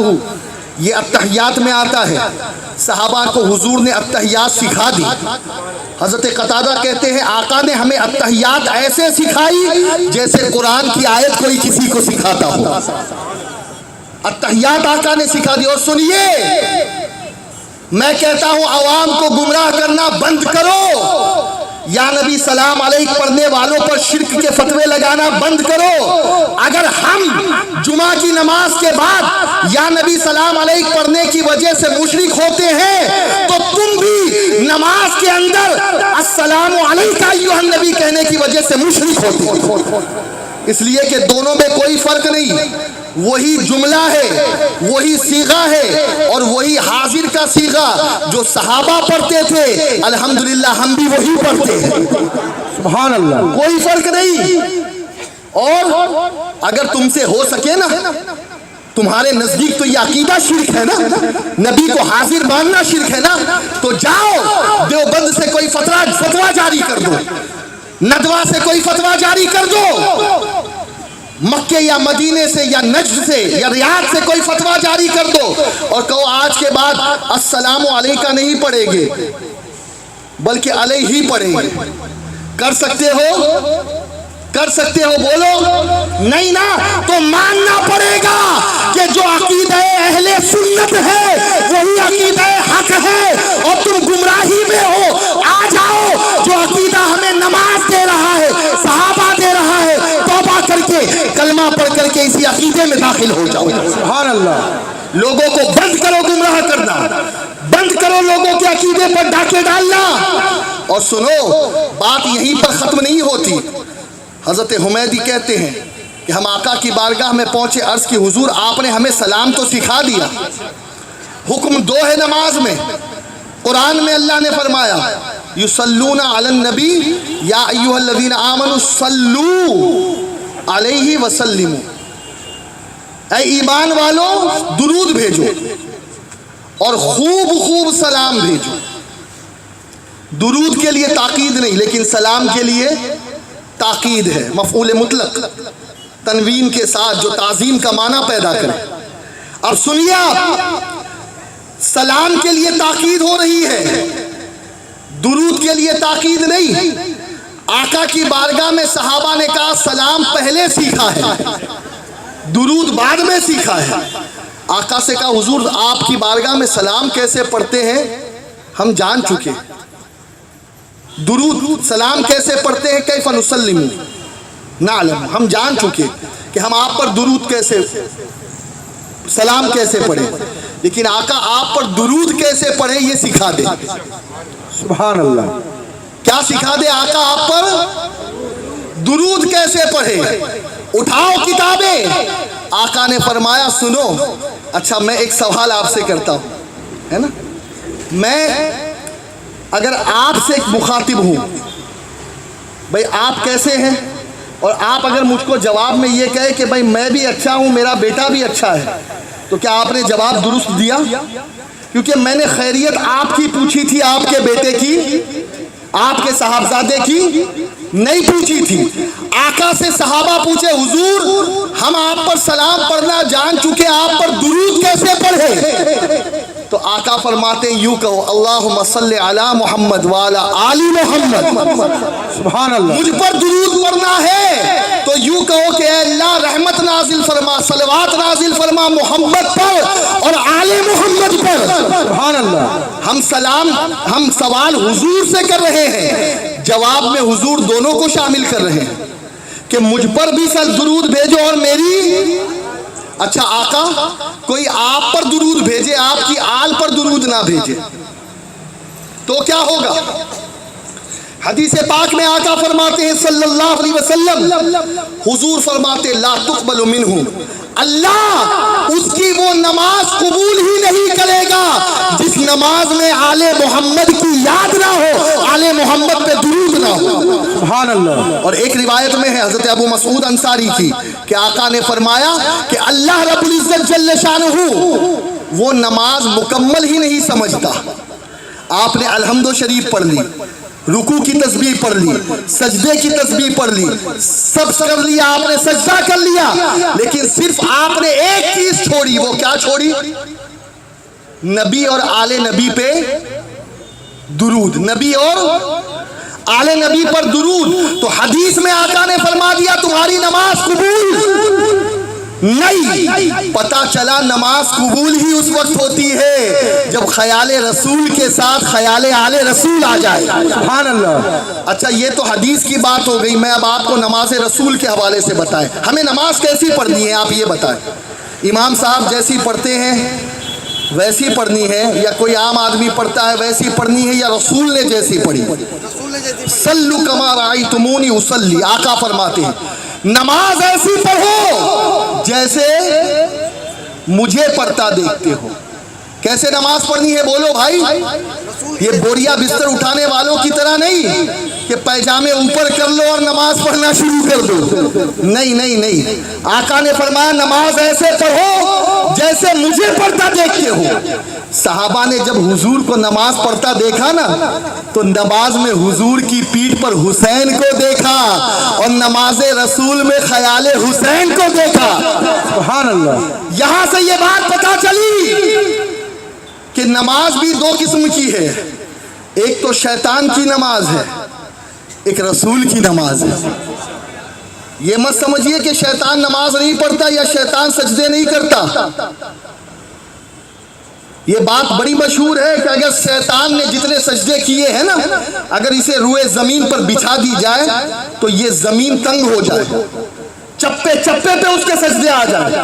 سجدے میں کوئی کمی نہیں تھی شیطان کی, لیکن کیا بات ہے کہ وہ ملعون ہوا. آج بھی دو طریقے کے نمازی ہے, ایک تو وہ ہے جو شیطانی نماز آج بھی پڑھ رہے ہیں, اور ایک وہ ہے جو نماز رسول کی اتباع کر رہے ہیں. ارے وہ شیطان کی نماز ہے جس میں رسول اور آل رسول کا خیال نہ ہو, اور یہ رسول کی نماز ہے جس میں خیال حسین دامنگیر رہے. سبحان اللہ, یا رسول اللہ, زندہ باد, اللہ اکبر. مرج البحرین یلتقیان. اللہ رب العزت فرماتا ہے دو دریائیں ہیں الگ الگ, آپس میں ملتی نہیں ہیں. دو دریائیں, پردہ ہے دونوں کے بیچ میں. ابن مردویہ بیان کرتے ہیں, اور حضرت علامہ جلال الدین السیوطی رحمت اللہ تعالی علیہ اسے اپنی تفسیر در منصور میں لکھتے ہیں. یہ دو دریا کیا ہے, ان دو دریا کا مقام کیا ہے؟ فرماتے ہیں یہ دو دریا کوئی اور نہیں ہے, ایک علی ہے ایک فاطمہ ہے. سبحان اللہ. ایک علی ہے ایک فاطمہ ہے. ان دو دریاؤں کا ملن ہوتا ہے. یہ دو دریا ملتے ہیں, ایک پردہ ہے لیکن ہے تو قریب. اب وہ پردہ کیا ہے؟ فرمایا فَبِأَيِّ آلَاءِ رَبِّكُمَا تُكَذِّبَانِ, اپنے رب کی کون کون سی نعمتیں جھٹلاؤ گے. یخرج منہم اللؤلؤ والمرجان, اور اسی دریا سے لؤلؤ بھی نکلا ہے اور مرجان بھی نکلا ہے. یہ لؤلؤ کیا ہے, یہ مرجان کیا ہے؟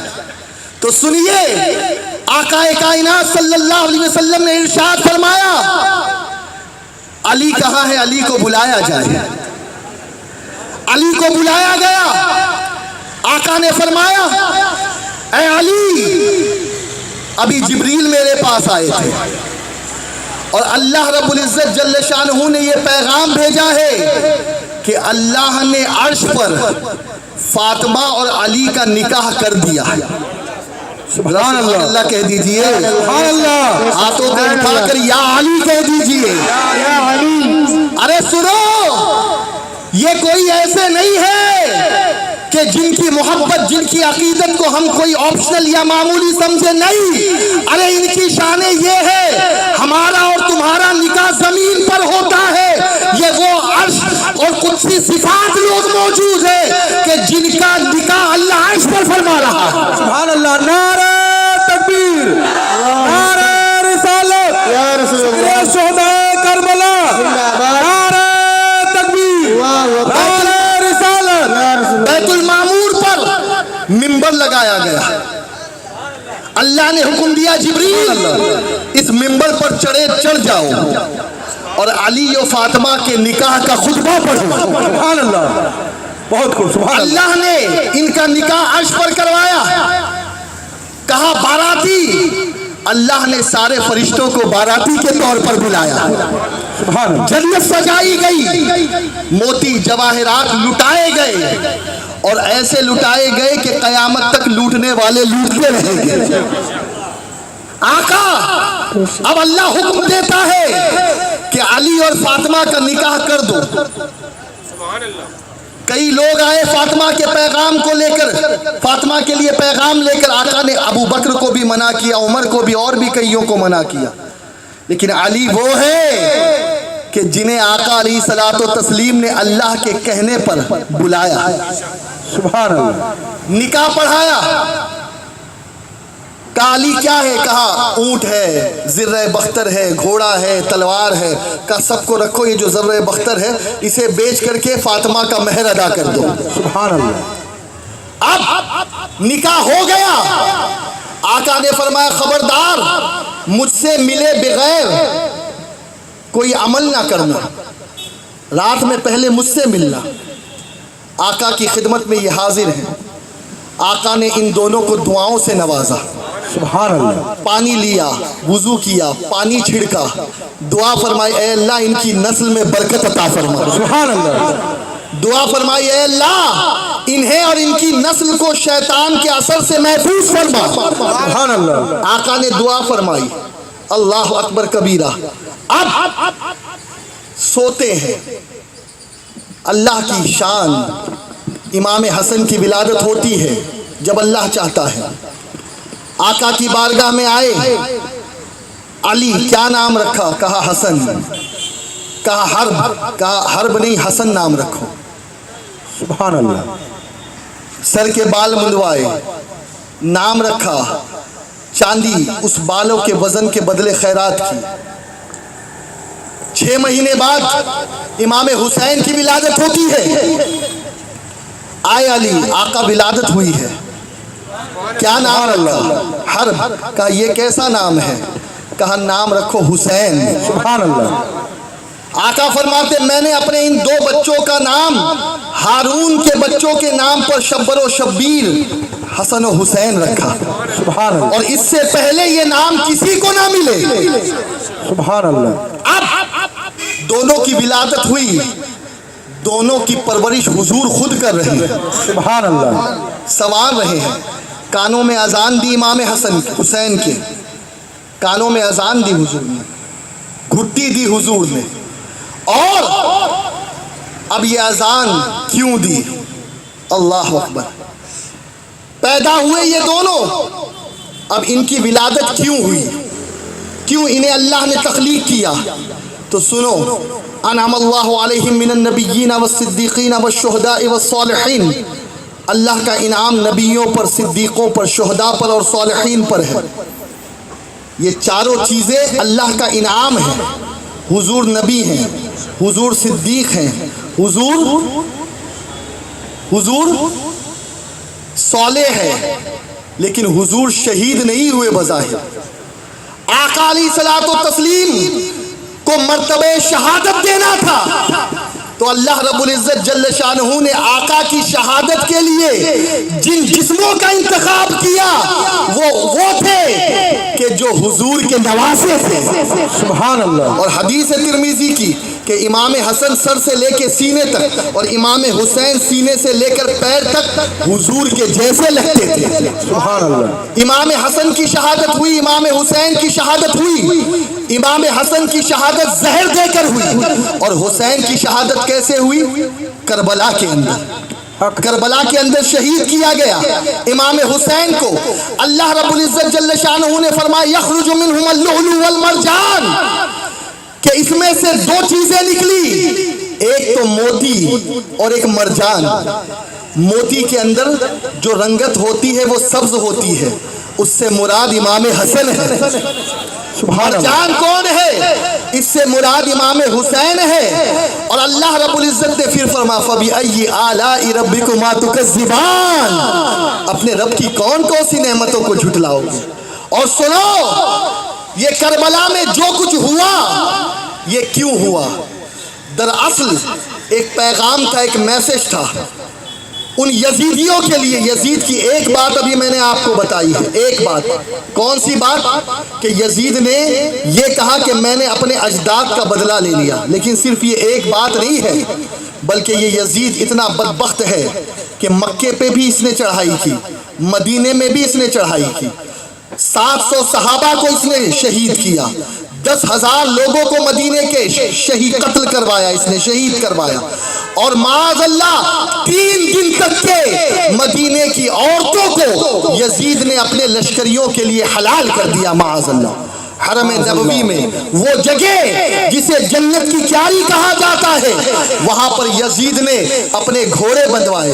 3 دن تک کے نہ اذانیں ہوئی نہ نماز ہوئی، لیکن صحابی رسول سعید بن مسیب فرماتے ہیں، تابعین ہے سعید بن مسیب، وہ کہتے ہیں کہ میں قبر رسول کے پاس چھپ گیا پاگل بن کر، لیکن میں نے 3 دن 5 وقت کے اندر قبر رسول سے اذان کی آواز بھی سنی اور تکبیر کی آواز بھی سنی۔ سبحان اللہ۔ اور بعض علماء نے کہا کہ میں نے نماز بھی پڑھی۔ حضرت سعید بن مسیب یہ کہتے ہیں، آقا کو مردہ سمجھنے والوں تم مردہ ہو، ارے آج بھی آقا کی قبر سے اذان آواز آ رہی ہے۔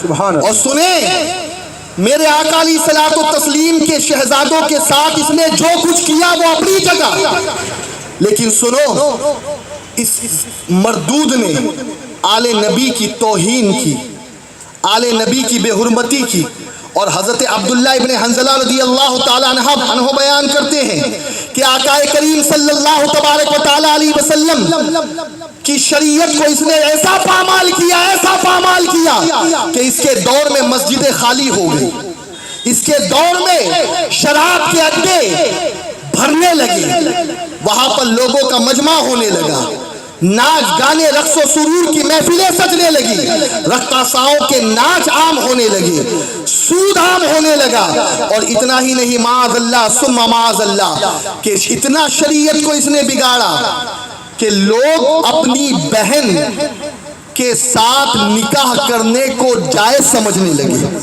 معاذ اللہ۔ اس طریقے سے اس نے شریعت کا کھلواڑ کیا۔ اب مجھے بتائے امام حسین کیسے گوارا کر سکتے تھے کہ شرابی کے ہاتھ میں ہاتھ دے دیں، اور اس کو شراب پیتا ہوا تو خود امام نے دیکھا تھا۔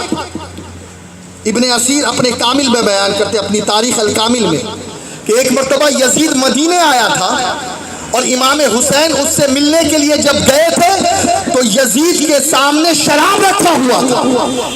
صحابی رسول حضرت سعد ساحلی فرماتے ہیں، ساعدی، کہ میں جب یزید کے دربار میں پہنچا شطرنج کھیل رہا تھا اور شراب پی رہا تھا۔ مجھے بتائیے کہ یہ دین کا مذاق نہیں ہے؟ اور اس وقت امام حسین رضی اللہ تعالیٰ عنہ نے دنیا والوں کو پیغام یہی دیا اپنی شہادت کے ذریعے کہ سنو، اگر آج میں ایسے ناپاک پلید کے ہاتھ پر بیعت کر کے رخصت کی راہ اختیار کروں تو ہو سکتا ہے کہ کل لوگ یہ کہے کہ دیکھو امام حسین نے اپنے منصب سے روگردانی کی، اس لیے کہ منصب امام پاک یہی تھا۔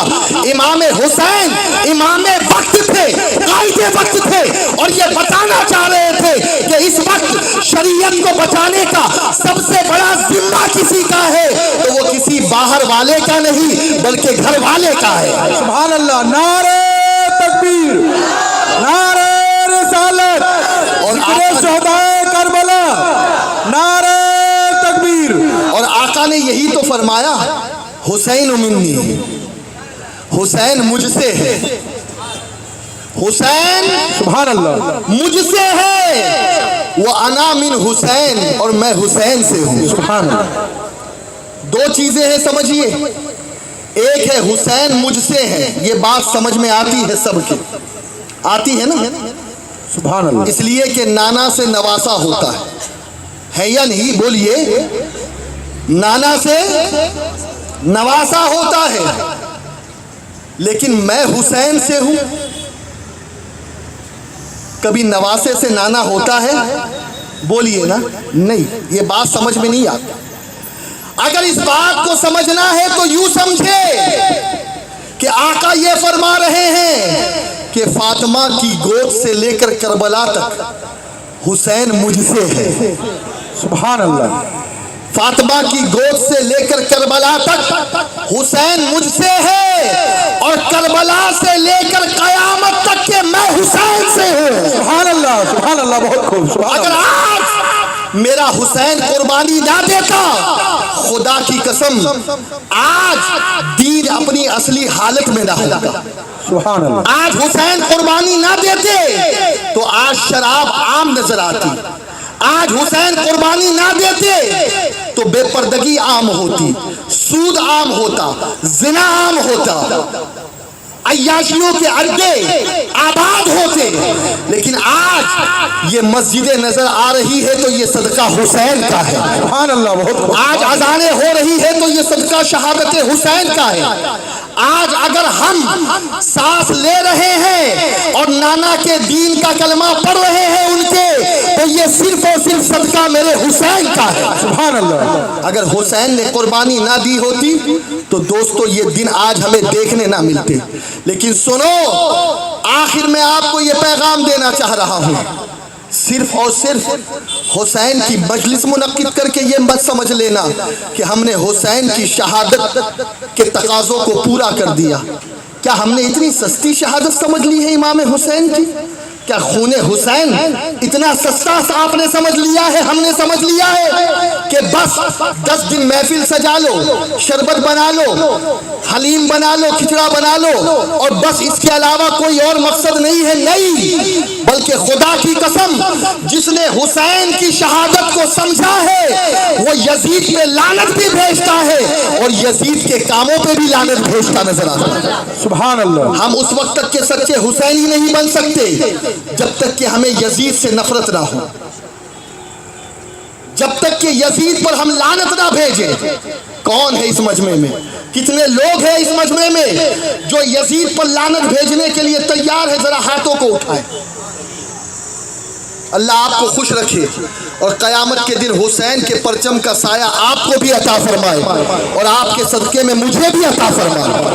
لیکن کان کھول کر سنو، یزید شراب پیتا تھا، یزید نمازوں کو قضا کرتا تھا، یزید مسجدوں کو ویران کرتا تھا، یزید تاش و شطرنج کھیلتا تھا، یزید نچنیوں کو اپنے دربار میں بلا کر نچواتا تھا، یزید بے حیائی اور بے حرمتی کرتا تھا عورتوں کی۔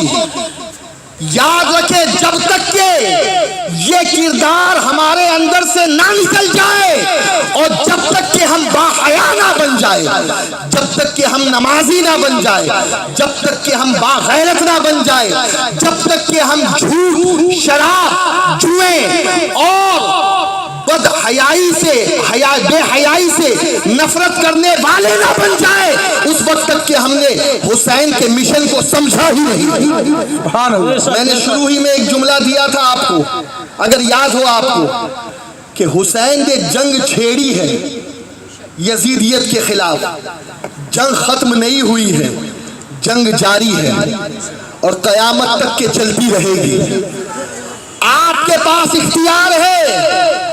اگر آج ہم ہمارے اعمال کو دیکھیں نا تو بڑی معذرت کے ساتھ ان علماء کی مجمع میں عرض کر رہا ہوں کہ ہم بھی یزیدی فوج میں اب بھی کھڑے نظر آ رہے ہیں اپنے آپ، اس لیے کہ وہ کون سا کردار ہے یزیدی جو آج ہمارے اندر نظر نہیں آ رہا۔ غلط کہہ رہا ہوں میں، لیکن آپ کو آج میں دعوت دے رہا ہوں، موت قریب ہے، توبہ کا دروازہ کھلا ہے۔ سبحان اللہ۔ ارے جس طریقے سے ہر پلٹ آیا، ہمارے لیے بھی دروازے کھلے رکھے ہیں حسین نے۔ سبحان اللہ۔ ہمارے پاس وقت ہے کہ ہم آل رسول کے دامن میں آ جائیں، اور آل رسول کا دامن کیا ہے؟ آل رسول کا دامن یہی ہے کہ نانا کی شریعت پر عمل کیا جائے، سبحان اللہ۔ نانا کی شریعت کی خلاف ورزی نہ ہو، نمازوں کی پابندی ہو۔ اگر ہم میں کا کوئی انسان ایک وقت کی نماز چھوڑ رہا ہے، بہت غور سے سننا میری بات،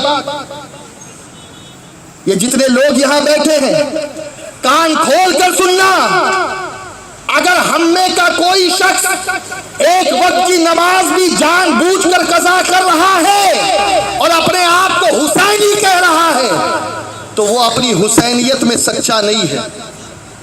حق ہے۔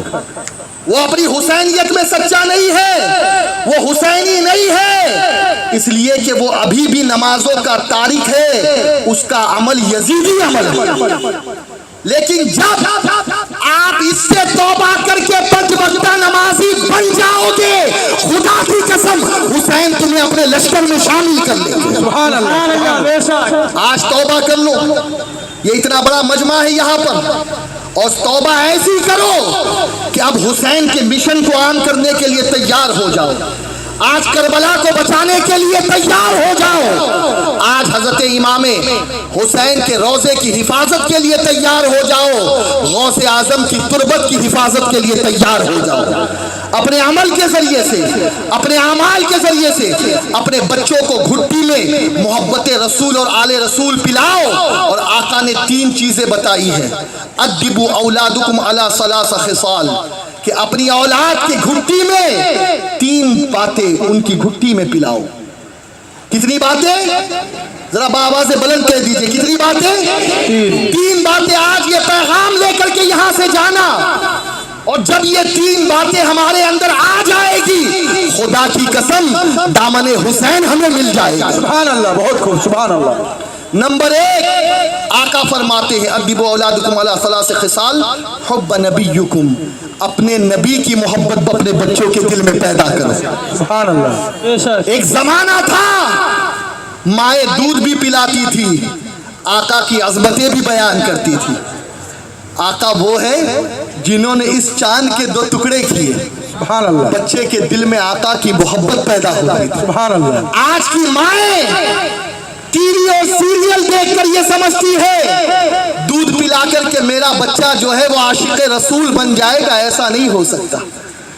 اگر بچے کو عاشق رسول بنانا ہے حلال کھلاؤ، اور حلال کھلانے کے ساتھ ساتھ نبی کی محبت اس کے دل میں پیوست کرو. سبحان اللہ.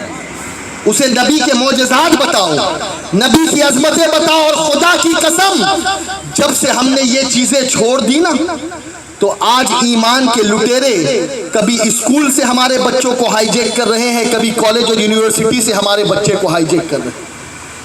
اگر بچپن ہی میں ہم نے اپنے بچوں کو عشق رسول اور ادب رسول اور تعظیم رسول میں مضبوط کر دیا انشاءاللہ کوئی ڈاکو اور لٹیرا ہمارے بچوں کے ایمان کو سلب نہیں کر سکتا. سبحان اللہ. نمبر 2 آقا نے فرمایا حب اہل بیتی، میرے گھر والوں کی محبت ان کے دل میں ڈالو. سبحان اللہ. میرے گھر والوں کی محبت ان کے دل میں پیدا کرو، میری آل کی محبت ان کے دل میں پیدا کرو.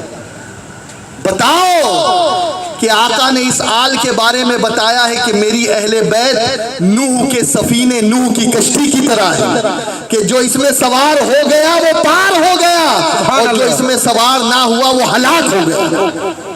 بتاؤ آل رسول کا مقام اور مرتبہ کہ جب تک ہمارے دل میں آل رسول کی مودت اور محبت پیدا نہ ہوگی ایمان دل میں داخل ہی نہیں ہوگا.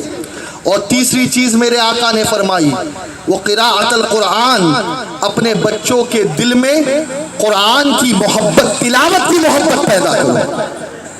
آج ہمارے بچوں کو ہم انجینئر بنا رہے ہیں، ڈاکٹر بنا رہے ہیں، ایڈوکیٹ بنا رہے ہیں، MBA MBBS پتہ نہیں کون کون سی ڈگریاں سکھا رہے ہیں، لیکن کیا ہمارے بچے روزانہ قرآن کی تلاوت کرتے ہیں؟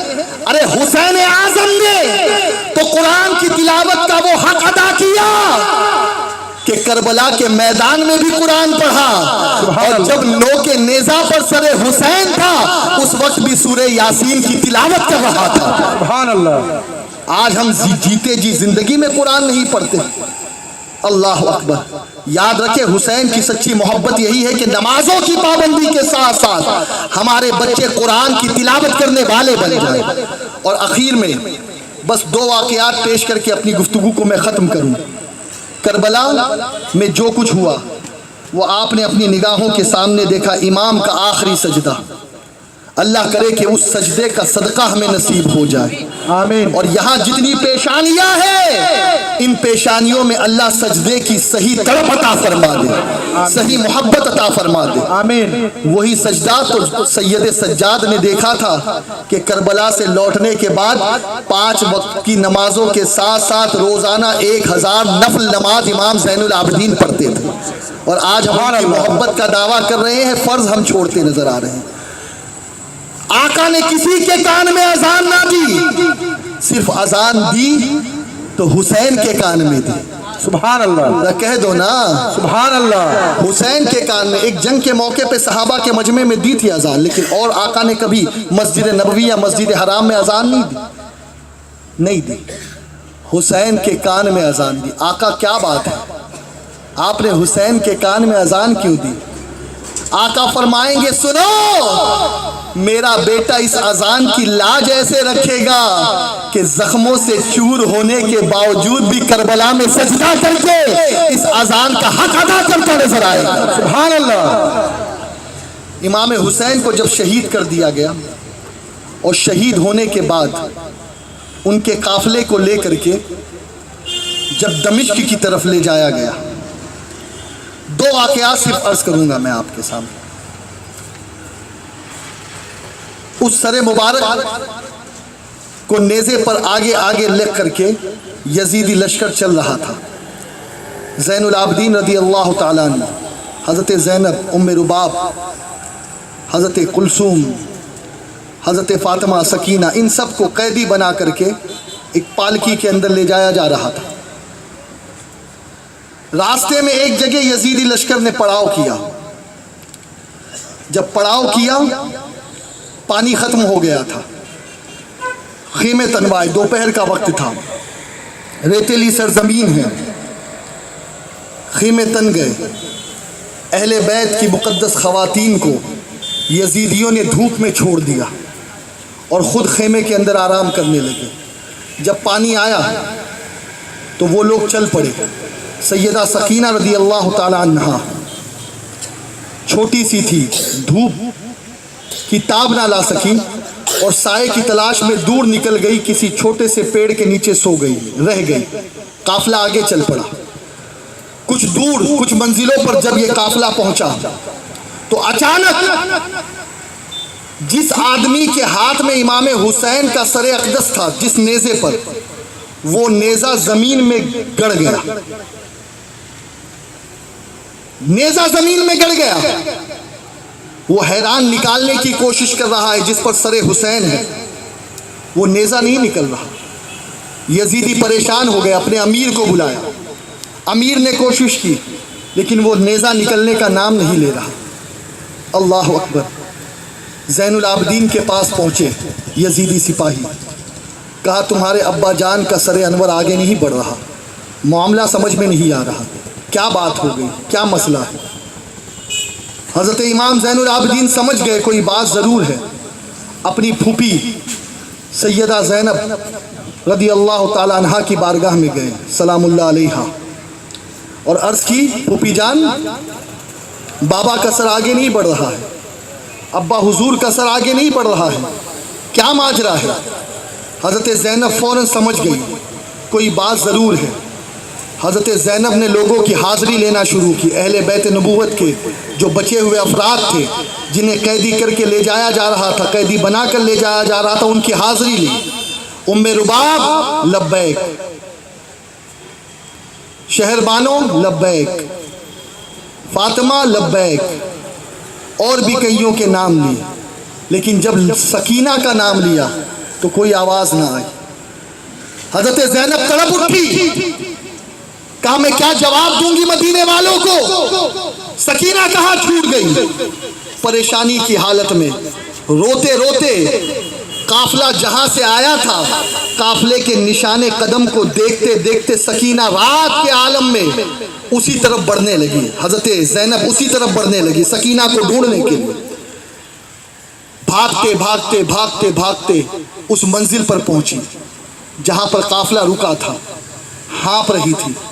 کیا دیکھتی ہے کہ کوئی عورت ہے سفید لباس پہنے ہوئے، نقاب پوش، اپنی گودی میں حضرت سکینہ کو بٹھا کر کے سکینہ کی ننھی ننھی زبان سے کربلا کی داستان سن رہی ہے۔ سکینہ کیا ہوا کربلا میں؟ سکینہ سنا رہی ہے سارے باتیں۔ ابا کو پانی نہیں دیا گیا، مجھے پیاسا رکھا گیا، چچا عباس کو شہید کیا گیا، علی اکبر کو شہید کیا گیا، علی اصغر کو شہید کیا گیا۔ وہ عورت سن رہی ہے، رو رہی ہے، حضرت سکینہ اسے سنا رہی ہے۔ اتنے میں سیدہ زینب آگے بڑھتی ہے، فوراً سکینہ کو اپنے گود میں لیتی ہے اور اس عورت سے کہتی ہے اے عورت، تیرا شکریہ، تیرا بہت بڑا احسان ہے کہ آج اگر تو نے اس بچی کو نہ سنبھالا ہوتا تو یہ بچی بھٹک گئی ہوتی، مجھے نہ ملتی۔ میں تیرا احسان زندگی بھر نہ بھولوں گی، میں تیرا شکریہ ادا کرتی ہوں۔ اللہ تجھے جزائے خیر عطا فرمائے، اللہ تجھے بہترین جزا عطا فرمائے دنیا و آخرت میں۔ اب زینب جب جانے لگی تو فوراً پلٹی یکایک، کہنے لگی اے عورت، اے مجھ پر احسان کرنے والی، تو ہے کون؟ ذرا اپنا نام بھی بتا دے، اپنا پتہ بھی بتا دے تاکہ ہم اسے یاد رکھیں اور کل قیامت کے دن جب میرے نانا جان لوگوں کی شفاعت کر رہے ہو تو تیرا نام بھی میں اس لسٹ میں رکھ دوں، اپنے نانا سے شفاعت دلوا دوں۔ سبحان اللہ، اللہ اکبر۔ جیسے ہی اس عورت نے اپنے چہرے سے پردہ ہٹایا، چیخ نکل اٹھی زینب کی، حضرت فاطمہ تھی وہ، اور کہتی ہے بیٹی زینب کیا اپنی ماں فاطمہ کو نہیں پہچانتی؟ سبحان اللہ، فاطمہ کو نہیں پہچانتی؟ اور پھر وہ حسن، وہ ایک مجسم روح تھی جو وہاں تھی، پھر غائب ہو گئی۔ پھر وہ قافلہ آگے بڑھتا گیا۔ اب جب یہ قافلہ ایک گرجا کے قریب سے گزرا، اللہ اکبر، سر حسین نے کیا کیا نہیں دکھایا، کیا کیا کرامتیں دکھائی۔ لوگوں نے، گرجا کا پادری باہر آیا، قافلے والوں سے پوچھا یہ کون ہے؟ کہا ایک باغی ہے یزید کے جنہیں ہم نے قتل کر دیا ہے۔ جب قافلے والوں سے پوچھا، اسیروں سے پوچھا، تو کہا یہ حسین ہے، ہم نبی کے خاندان والے۔ اس گرجا کے پادری نے کہا یہ بڑے بدبخت ہیں، انہوں نے یہ سلوک کیا ہے۔ اس نے کہا آپ ہمارے وہاں رکیے، ایک رات رکیے، 10,000 درہم دیے۔ کہا مجھے سر حسین دو۔ امام حسین کے سر کی گرد و غبار کو صاف کیا، چہرے انور کے اوپر جو خون کے دھبے تھے اسے صاف کیا، اور امام حسین کے سر کو سامنے رکھ کر رات بھر حسین کے سر کو دیکھ کر ہاتھ باندھے تعظیم سے کھڑا رہا۔ سبحان اللہ۔ اور جب صبح ہوئی تو بے ساختہ اس کی زبان سے کلمہ نکلا، لا الہ الا اللہ محمد رسول اللہ۔ سبحان اللہ۔ ارے یہ وہ ہے جو جیتے جی تو لوگوں کو اسلام کی دولت دیتے ہی تھے، ارے اس دنیا سے جانے کے بعد، شہید ہونے کے بعد بھی ان کے چہرے کو دیکھ کر لوگ کلمہ پڑھتے نظر آ رہے ہیں۔ سبحان اللہ۔ 10,000 جو درہم دیے تھے وہ بھی آگے چل کر ٹھیٹری بن گئی۔ خیر، جب دمشق کے اندر یہ قافلہ پہنچا، تو دمشق کے اندر جب یہ قافلہ پہنچا، اللہ اکبر، دل ہلا دینے والی یہ بات، دل ہلا دینے والی یہ بات۔ ڈھول بج رہے تھے، نقارے بج رہے تھے، شادیانے بج رہے تھے۔ اے محرم میں ڈھول بجانے والوں، کیا کبھی سوچا ہے حسین کے شیدائی ڈھول بجاتے ہیں، حسین کے چاہنے والے ڈھول بجاتے ہیں؟ یہ تو ان یزیدیوں کا کام تھا ڈھول تاشے بجانا۔ کوئی نہیں پوچھ رہا، سب تماشا دیکھ رہے ہیں۔ جہاں بھی وہ قافلہ رک رہا ہے لوگ کھڑے ہو رہے ہیں، یزید کے جے جے جے وجے کے نعرے لگا رہے ہیں۔ کوئی نہیں سن رہا، کوئی پوچھ نہیں رہا، راستے میں بھی بھوکے پیاسے جا رہے ہیں۔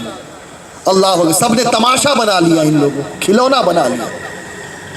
اب ایک جگہ قافلہ رکا تو سامنے ایک بلڈنگ تھی 4 منزلہ۔ ایک بوڑھی عورت تھی جو اس بلڈنگ سے دیکھ رہی تھی کہ کوئی قافلہ ہے باغیوں کا، مہم سر ہوئی ہے، یزید نے انہیں جو ہے وہ محصور کر کے اپنے دربار میں طلب کیا ہے۔ وہ عورت اپنی خادمہ کو بھیجتی ہے، یہ قافلے کے جتنے لوگ جا رہے ہیں ان سے پوچھ لو انہیں کسی چیز کی ضرورت ہے تو انہیں دے دینا۔ وہ عورت آئی، سیدہ زینب کے پاس آئی، کہا زینب کچھ چاہیے؟ زین العابدین کچھ چاہیے؟ کہا ہاں، ہماری یہ عورتیں بے پردہ ہو رہی ہیں، لوگ آ رہے ہیں، کچھ پردے کے لیے چادریں دے دے تو آپ کا بڑا احسان ہوگا۔ اے میری امت کی عورتوں، اے مسلم امت کی عورتوں، میں تمہیں کہوں گا کہ اس عالم میں بھی انہوں نے پردے کا خیال کیا۔ سبحان اللہ۔ اور آج ہم شادی بیاہ کے موقع پر اسکول اور کالجز کے اندر پردے سے جی چراتے ہیں۔ کیا جواب دیں گے مرنے کے بعد سیدہ فاطمہ کو؟ ذرا ہوش کے ناخن لے ہمارے گھر کی عورتیں۔ اور میں نوجوانوں سے اور مردوں سے کہوں گا اپنے بچوں کو، بچیوں کو پردے کا پابند ابھی سے بناؤ، اور بتاؤ کہ سیدہ فاطمہ بے پردہ نہیں بلکہ با پردہ اور باحیا عورت ہے۔ سبحان اللہ۔ باحیا عورت۔ سبحان اللہ۔ اس نے پردہ بھی دیا، چادریں بھی دی، اور کھانے پینے کا سامان بھی دیا، بہت عزت کی، بہت احترام کیا۔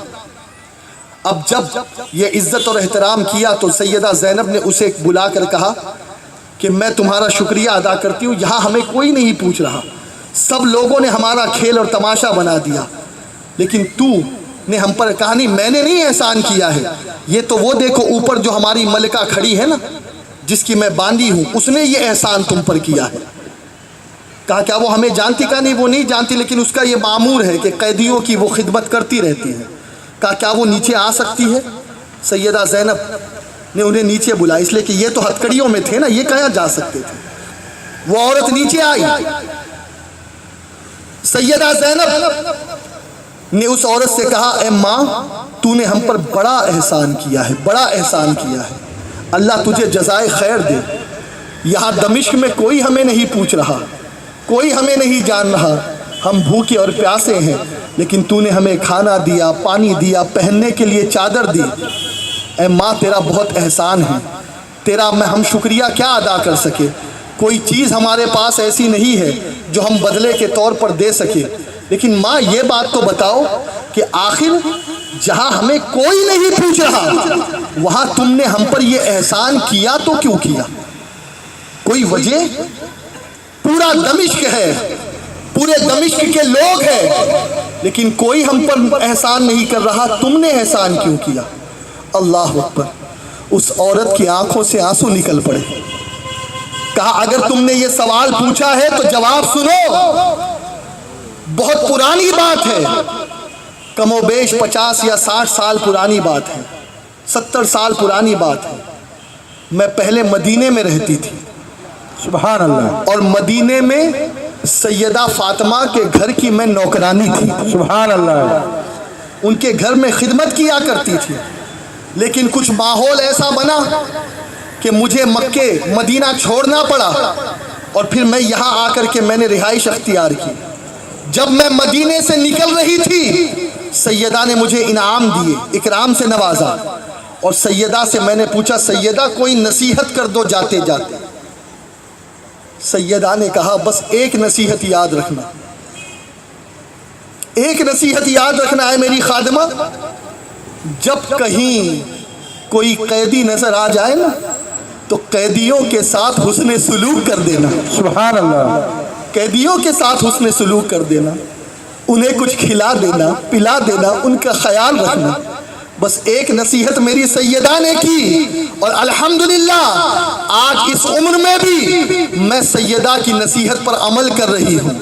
سبحان اللہ، کہا تم کو میں نہیں پہچانتی تم کون ہو، لیکن میں تو سیدہ کو جانتی ہوں، ان کی نصیحت کو جانتی ہوں، اور آج اگر تمہارے قافلے کے ساتھ میں کچھ کر رہی ہوں تو صرف سیدہ فاطمہ کے حکم پہ عمل کر رہی ہوں۔ سبحان اللہ، اللہ اکبر۔ حضرت زینب کی آنکھوں سے آنسو بہنے لگے، رکت طاری ہو گئی حضرت زینب کے بدن پر۔ سیدہ زینب نے کہا ماہی ہم تمہیں کوئی بدلہ نہیں دے سکتے، لیکن ہاں کوئی خواہش ہو تو بتاؤ، ہم دعا کر سکتے ہیں۔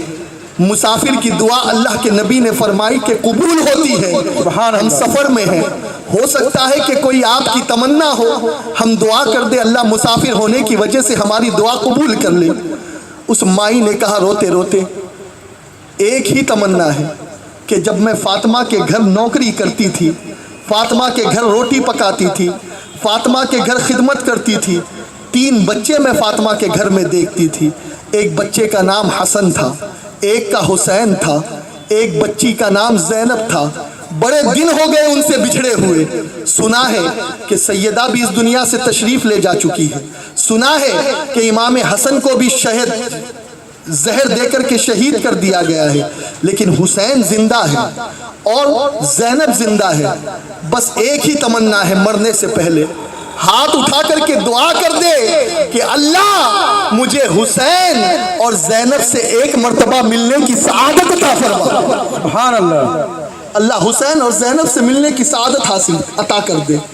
اللہ اکبر۔ حضرت زینب کے آنسو نہیں تھمتے تھے۔ سیدہ زینب کہتی ہے مائی اللہ نے تیری دعا سن لی، اللہ نے تیری دعا قبول کر لی۔ سن، یہ جو سر نیزے پر بلند نظر آ رہا ہے یہ حسین کا سر ہے، اور تیرے سامنے فاطمہ کی بیٹی زینب کھڑی ہوئی ہے، اللہ نے تیری دعا قبول کر لی۔ وما علینا الا البلاغ المبین۔